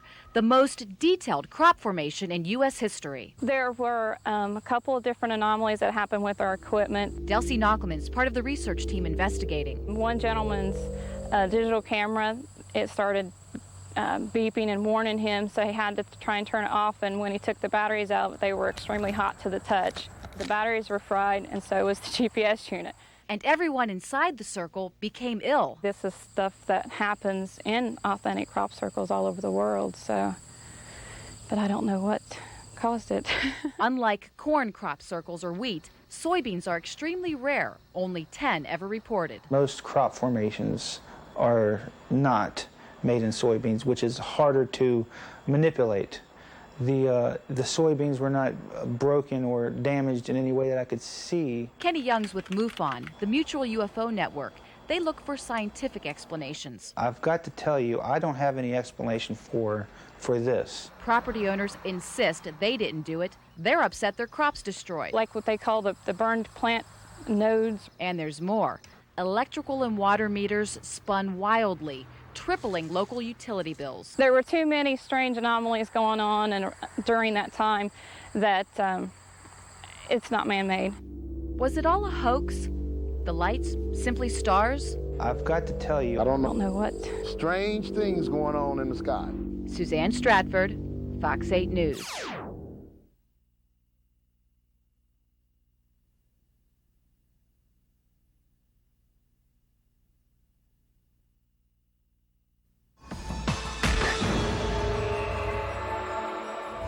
May look like an ordinary cigarette. This is right here what they call Dear Mama. It's supposed to be some of the best in the city. But don't be fooled. Oh, I know what it is. It's You won't find this brand on your local store shelves. They call it a woo stick. Wet. They call it wet. It's wet. That's what they call it. We hear wet, water, woo, embalming fluid. Street names for a cigarette dipped in phencyclidine or PCP. Like smoke it and you get all like high and feel all weird and stuff. A mind-bending 60s drug, making a comeback. Teens and young adults lighting up. It's not that hard to get. From Lakewood. If I really wanted, I could get it probably in like a half an hour. To Lyndhurst. It gave me this high I've never had before. Chris is a junior at Brush High School. He started smoking wet at age 14, 3 or 4 times a day. Waking up in the morning, smoking it. First thing, going to bed smoking it. You know, gotta have it in your life. And it'll kill you physically or mentally. You'll die from it. Good thing for Chris, he kicked the wet addiction in new directions, an area treatment center.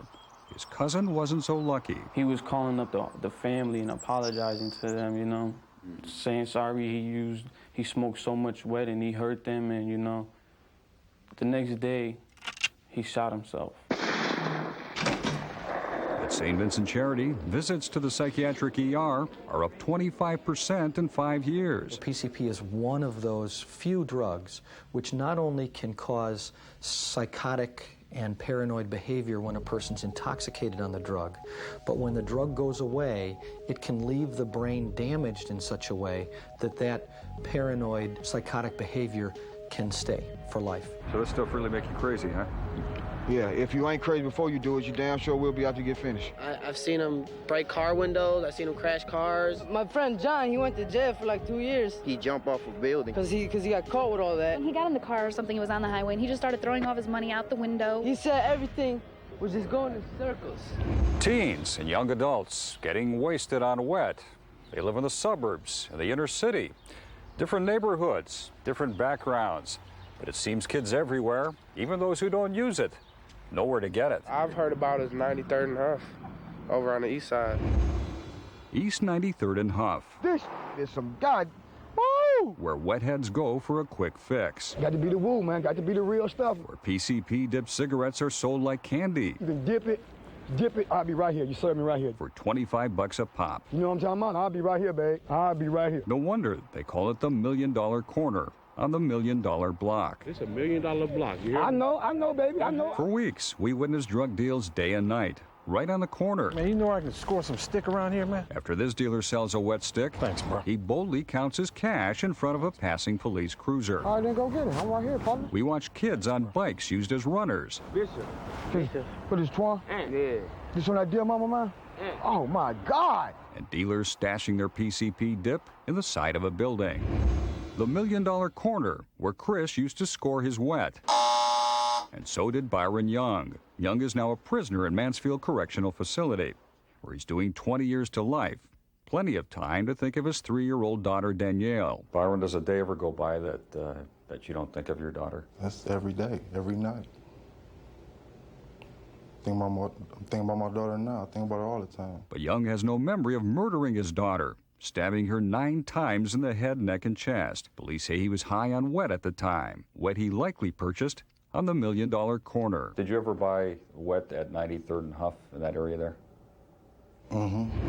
At 93rd and Huff, PCP dipped cigarettes and other drugs are peddled right in front of a neighborhood deli called Dixon's. Looking for me, Carl? Owned and operated by businessman George Dixon. Mr. Dixon, how are you? Yeah, how you doing? Yes, that George Dixon. Working together to do what's best to create that educational environment for our children. A prominent member of the Cleveland School Board. Some people may see this and say, I mean, here's a guy that's a businessman, a school board member, and he's got drug activity right in front of his place. Well, you know what? I hope they look at it and say, here's a guy that obviously has some influence in the city, and he still has to deal with this. Dixon claims he's called the cops many times to arrest the dealers, but says he values his life. Have you ever been threatened by some of the guys that you're trying to get out of here, move out of here? Some of the dealers? Have I ever? Yeah, sure. I've been threatened. And if he wants to stay in business... And I'll be honest with you, Carl, I know how far to push. I'm not going to push but so far because I have to live out and walk in and out of that door every day. He's often forced to look the other way. I don't want no other family or other parents have to go through what I'm going through. But Maggie Black says it's time to put the $1 Million Corner out of commission. It was her son, Clarence, who murdered Minister Charles Small during a Bible study. Clarence was high on wet. If Clarence wasn't on that wet, he would never took nobody's life. Wouldn't have killed anybody. He would never kill nobody. Police, man, police. PCP users pose a danger not only to themselves and their families, but to police who try to arrest them. PCP is probably the most fearsome drug intoxication to face when a patient is out of control.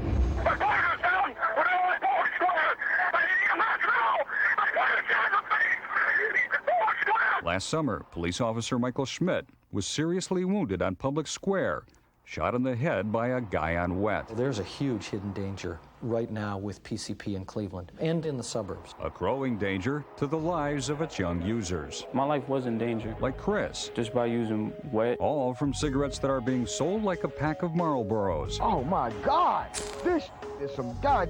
Woo! At a place they call the $1 Million Corner. What would you say to anybody that was thinking about trying this stuff? If you want a nightmare, try it. If you want to keep the liver right and be happy, don't mess with it. It's bad news, huh?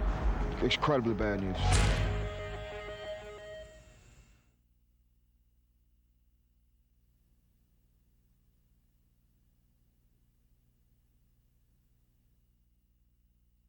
On my orders,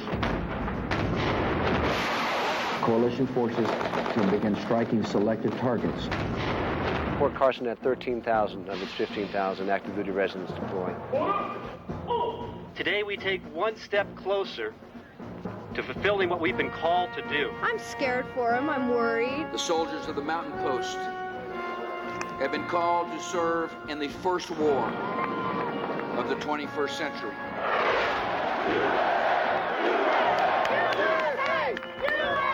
And I need everybody to support my sons so that they can support you. What are you willing to die for? I'm willing to die for freedom in this country. Then go get a gun, son, and get over there.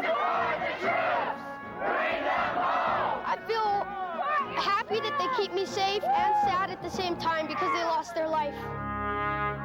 Today we say farewell to an American hero. Happy birthday, Tommy, and thanks for your sacrifice. They thought they were coming home to see their loved ones, and they are coming home, but in a different way. Rusty,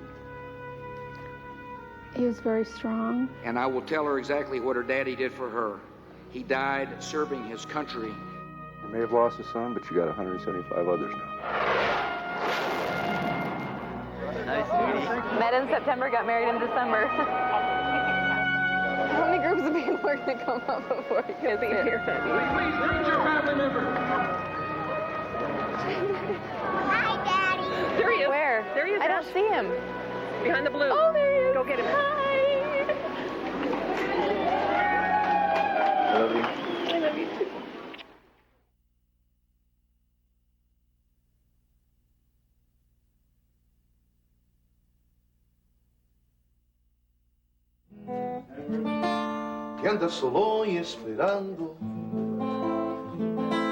It's seldom you'll ever find the Royals clubhouse so solemn.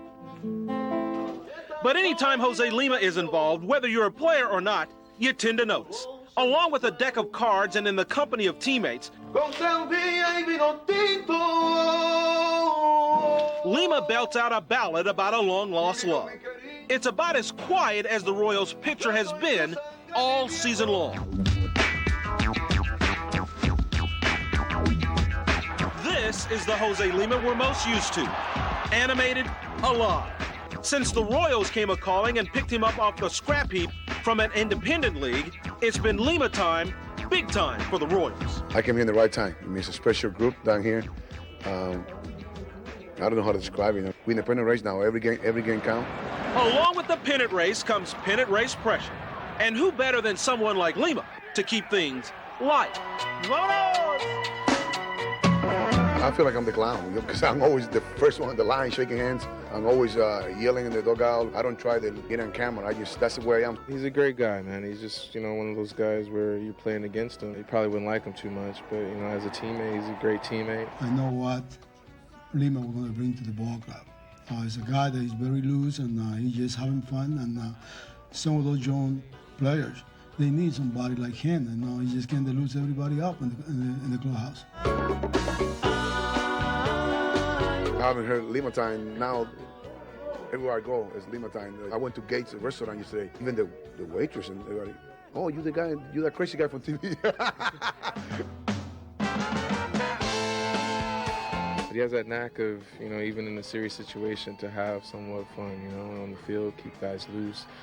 It's all good recipes for a good ball club. As long as we get the W, I go there and pitch 7 innings and strong innings and we can win some game, I don't care. This is, like I say, I thank the Kansas City Royals organization to give me the opportunity to come here. And you know what?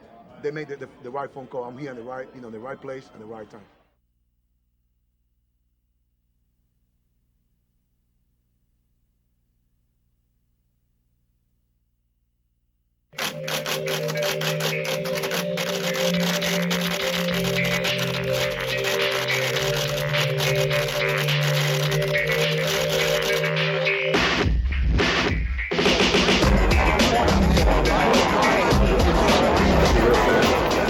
We all know that storms can fizzle out, but all signs point to a whale of a snowstorm coming. We have a slow, strong Pacific storm system. Things are just miserable out here right now. And the storm is causing a mess out at DIA. Unlimited funds, unlimited staff, and still not have kept the airport open. I don't think we'll come to Denver in the winter anymore.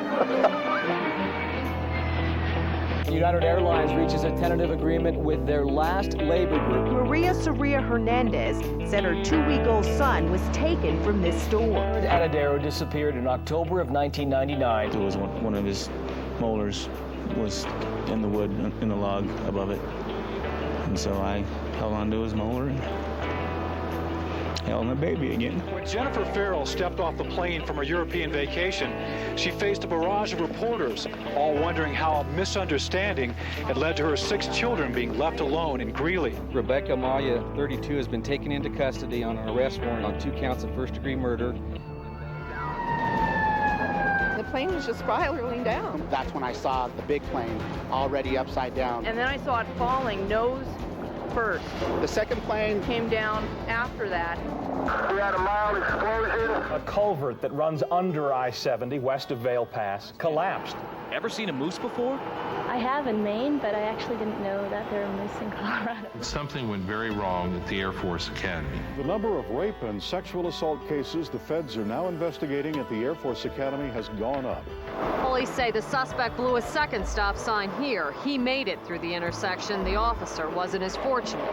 We, the jury, find the defendant, Colleen Brooks, guilty of false reporting. So I just heard a hail of gunfire. The officer was shot in an area that wasn't covered by a vest. The condition of that officer is serious. On my orders, coalition forces have begun striking selected targets. The soldiers from Fort Carson join more than 30,000 other troops called up this weekend. A Chevy Impala with 8 teenagers inside crashed. 3 teens in the Impala died at the scene. We're just devastated. He's so young. The search for Lacey Miller has apparently come to an end. I can handle anything if I know what I'm dealing with, and now I know what I'm dealing with, and that's... Right now, Denver is in what's called a stage 2 drought. Now, Angela Fuentes' father had broken off a homosexual relationship with Powers, and Powers chose to get back at him by killing Herman Fuentes' daughter. Tracy K. Baker, Arapahoe County Clerk and Recorder. Baker is accused of gross misconduct and misuse of county equipment and time. Terry Barton set Colorado's largest wildfire. Judge Edward Colt sentenced Barton to 12 years in prison. A woman handed over the 2-day-old baby girl. Parents have protection under a Colorado law. Lance Corporal Valentin Saucedo was shot in the ankle. These Dominican nuns broke into a Minuteman missile silo near Greeley. You can jail the resistor, but not the resistance. Samuel Renner is out of jail accused of shaking Davy Crespin. Why would you do that to a baby? A boulder fell on Ralston while climbing in Blue John Canyon. After 5 days, applied the knife to my arm and started sawing back and forth. U.S. District Judge blocked a new state law requiring public school students and teachers to participate in the pledge. Friends and family are remembering a young boy who came to America for cancer treatment. He beat the cancer, but he was killed when a friend playing with a gun accidentally shot him. Crews have shut down all of the escalators at Coors Field. After something went wrong, causing dozens of people to come tumbling down on top of each other. We felt like we were going to die. But ladies and gentlemen, you ain't seen nothing yet. It's the governor's second term. They were chanting, "We want Jake," and I was thinking in my head, "I want you." Police said she was shot in the head in their Belcaro neighborhood home. Did you kill her? I'm John Hickenlooper. Tonight we have a new mayor, a new auditor, and 10 new city council members. The city is heading into a new era. Food handler at this Commerce City Taco Bell was diagnosed with hepatitis A. Witnesses say the mother and daughter were walking down this alley when a car ran the woman over and took off. Police are investigating new clues in the death of Heather DeWild. The 30-year-old disappeared Thursday when she went to meet her estranged husband. And after a 32-page ruling by a Denver judge today, that national list barring telemarketers from calling you could be in serious trouble. A former Aurora police officer is under arrest, suspected in a murder in Lodo. 6 people were duct taped and shot execution style. Firefighters are trying to hold the line. No, they shot him. Shot him dead. After police responded to a 911 call and found a teenage boy with a knife. The officers did not know the teen was mentally disabled. Looks like Denver police are trying to stop a car that was believed to be wanted in a carjacking. Okay, we just had a bad accident here. There would appear to be the driver. Given up. He's given up. He's on the ground. Molly, they are here, and because of that, every major body of water in Denver has now got to be looked at as potential mosquito breeding ground. A bear actually came through the mesh lining of the tent, and you can see the symmetrical bite mark that he left in there. The Los Angeles Lakers all-star is accused of sexually assaulting a woman at an exclusive spa near Vail. Charges were filed against Kobe Bean Bryant. I'm innocent.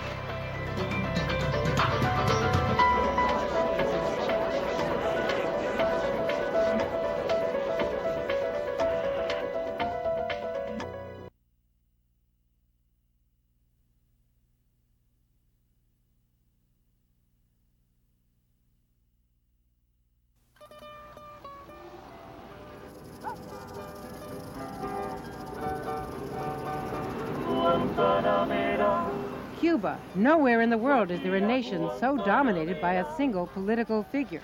For more than 4 decades, communist leader Fidel Castro in America's backyard. Viva la patria! Viva! Do you see better relations between our two countries? Not impossible. We only have a totalitarian regime. It is a tremendous opportunity. 1 billion eggs. This is state of the art. For infectious materials. Viva el socialismo! Any nuclear missile? Kennedy tried to have you assassinated. Kennedy. If Saddam Hussein decided to leave, would you take him in? Are you trying to trick me? Viva la revolución! MSNBC reports Castro's Cuba at the crossroads. Here now, Andrea Mitchell. One name towers above all others on this island nation of Cuba. Tonight, Fidel Castro, as you've never seen him before. We take you inside his biological laboratories and show you what he is doing with a former top-secret Russian spy station. And in a series of exclusive interviews, he talks about the war on terror, Saddam Hussein, the U.S. embargo, and much more. From his stronghold in the wild Sierra Maestre Mountains, Castro has been in charge ever since he led a guerrilla war, ousting another Cuban strongman in 1959. now Batista has fled. A new leader is on the scene, Fidel Castro, in many ways an unknown quantity in his politics and policies. At 76, he's the world's longest-serving government leader. 44 years as Cuba's absolute authority. Chief of the armed forces. Head of the Communist Party. And president of his country. He's known to Cubans simply as Fidel, or El Comandante. He's weathered all sorts of adversity and is still defiant as ever. Everyone thought that Cuba would collapse, and we didn't. Years have passed. We will not collapse. You have made changes in your economic system. Are you changing your views about socialism? We have done some things that we didn't like, because no country was facing the situation Cuba faced. The revolution today has much more support than ever before.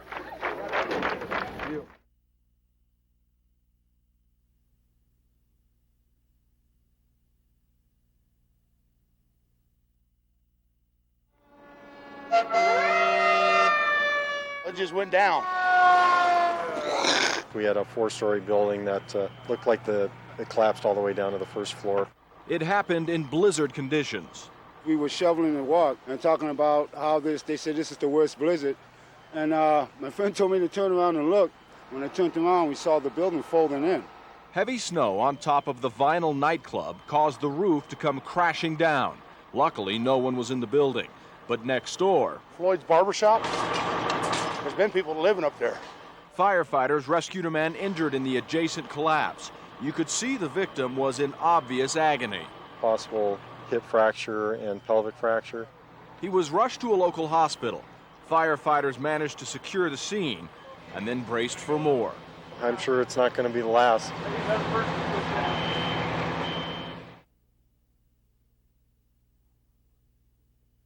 Our purpose here today is to say no to this U.S. war against Iraq.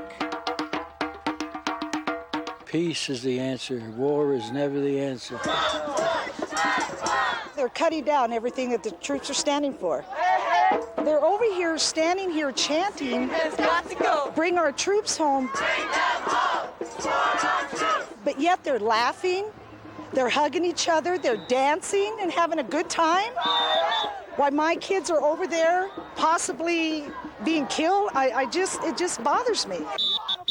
They're not supporting our troops. I think peace is the best option, negotiation, not annihilation. War is not the answer. I hope that people will come to their senses and stop dropping bombs. Wake up, America! Children are dying! Wake up, America! Children are dying!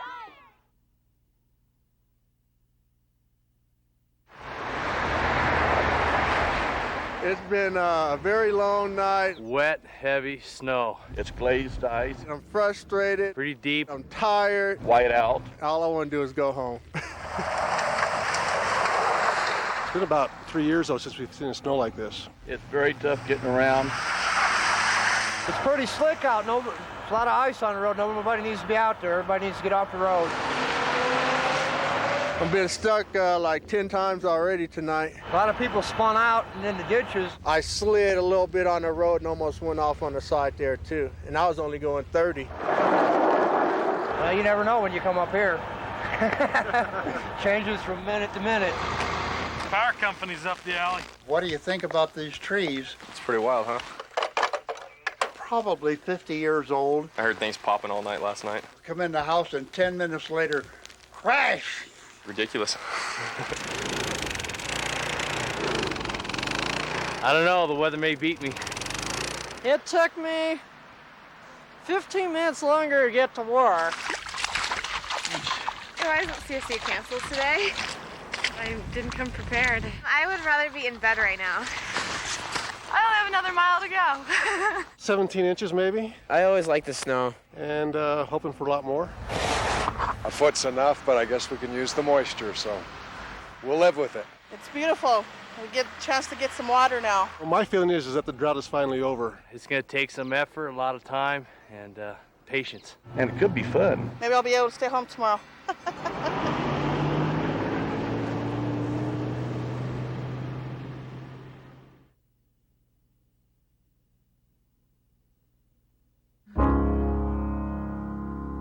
I tell him I'm sorry every day that he did this, and I would have done anything to help him. These parents are yelling. It's been kind of tough. It's like it's going to start over again. And screaming at you. I have a lot of guilt. Listen very carefully. Very kind young man, very intelligent, very creative, liked to write. Underneath the wreckage and the tears, you will hear their warning. Suicide devastates you to the core of your being. Spend all your time waiting. These parents are apple pie and picket fences. They are Sunday picnics and PTA meetings. They are family. Close your eyes and you can see their pride. But that image for these parents vanished. I still cry for her every day. I miss her terribly. When their child completed suicide, now they gather to rebuild their lives. There's only one requirement, and that is that your child has to commit suicide for you to be involved in it, and it's a very heavy price to pay. And for Debbie and Cullen King, it is all still very raw. It doesn't feel good to hear that she's in a better place. You just learn to live with it and go on, because you have to.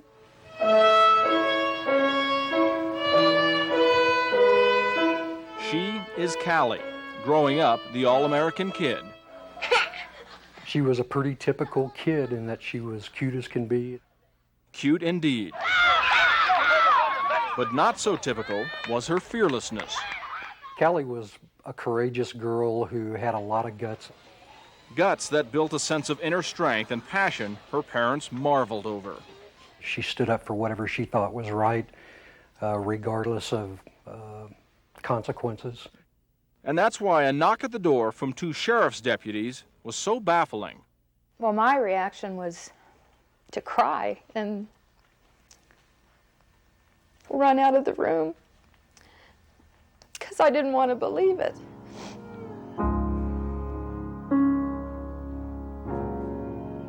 Callie was 19, a freshman at the University of Colorado in Boulder.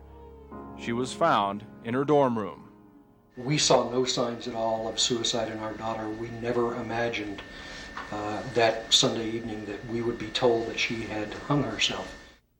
And even though they were a close family, Cullen and Debbie didn't see the deep pain inside Callie until it was too late, until they opened her diary, bringing to light a very dark secret.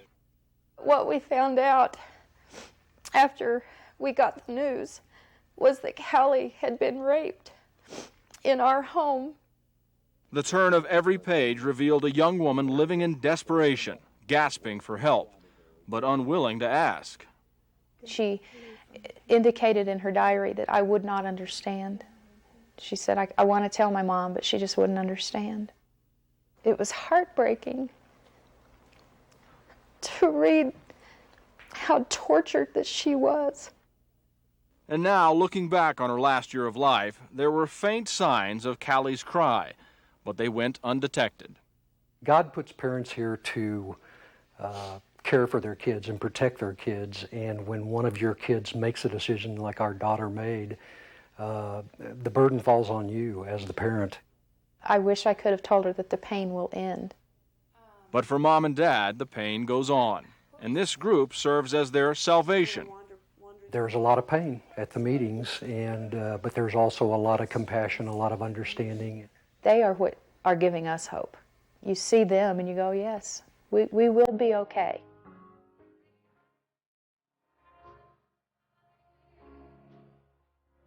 What's clear is they don't want to see you here, and it's nothing personal. This is an event that no one ever thinks will happen to them. Listen to their warning. Don't take anything for granted.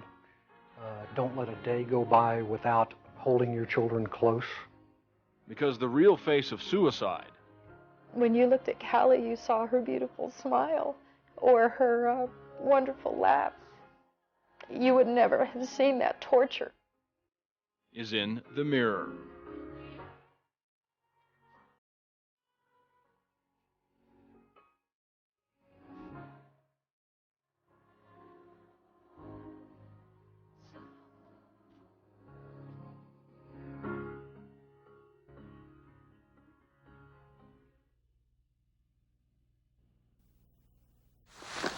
I've never hiked a mountain before in my life. I don't know if we're gonna make it to the top or not.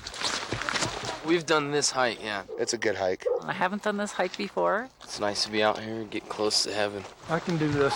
A bunch of good people that want to do something different. Today we're replacing a flag. Best flag in the world right here. It's the biggest honor I've ever had. Doug's got the flag. We're just commemorating the people that lost their lives in 9/11. I was in New York City when it happened. I grew up probably 10 miles from the Twin Towers. Lived up in the Bronx for 25 years. Something needs to be done today. We can't forget about it. You're almost there. It's kind of a symbolic thing for us now in our community. It's kind of the only memorial, really, that we have around here. It's been up here for 2 years now, huh? It gets pretty worn, obviously being at almost 13,000 feet. Bring me your tired, your humble, your huddled masses, yearning to breathe free. This is good. It's nice, especially when the wind's blowing. It flies big. It's very visible from everywhere, from Keystone, Breckenridge, Copper. Everybody's filled with pride when they come up here. This is the third year, and this is the most scenic year. It's also the coldest. There we go. I think it gives everybody in our community a sense of pride, honestly. Today was a good day to celebrate life. I think this is the best country in the world.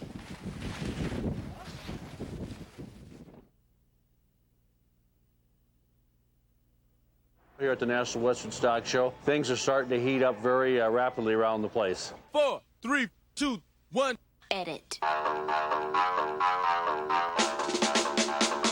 This year's show is going to be a quality show. Gotta stay there for 8 seconds. Let's get it done. We can hear you. Oh, this is gonna fit just perfect. What we basically do, friends, is we take 5 to 7-year-old kids, strap them on the farm animals, and call it entertainment. Let's ride! Come on! Hold it now. I love the cows. Or sheep. The bulls. I like the little pig. Horses. What should we want? I love it. Here, let's put this cowboy hat right on you. There goes 1, 2, 3. 1, 2, 3.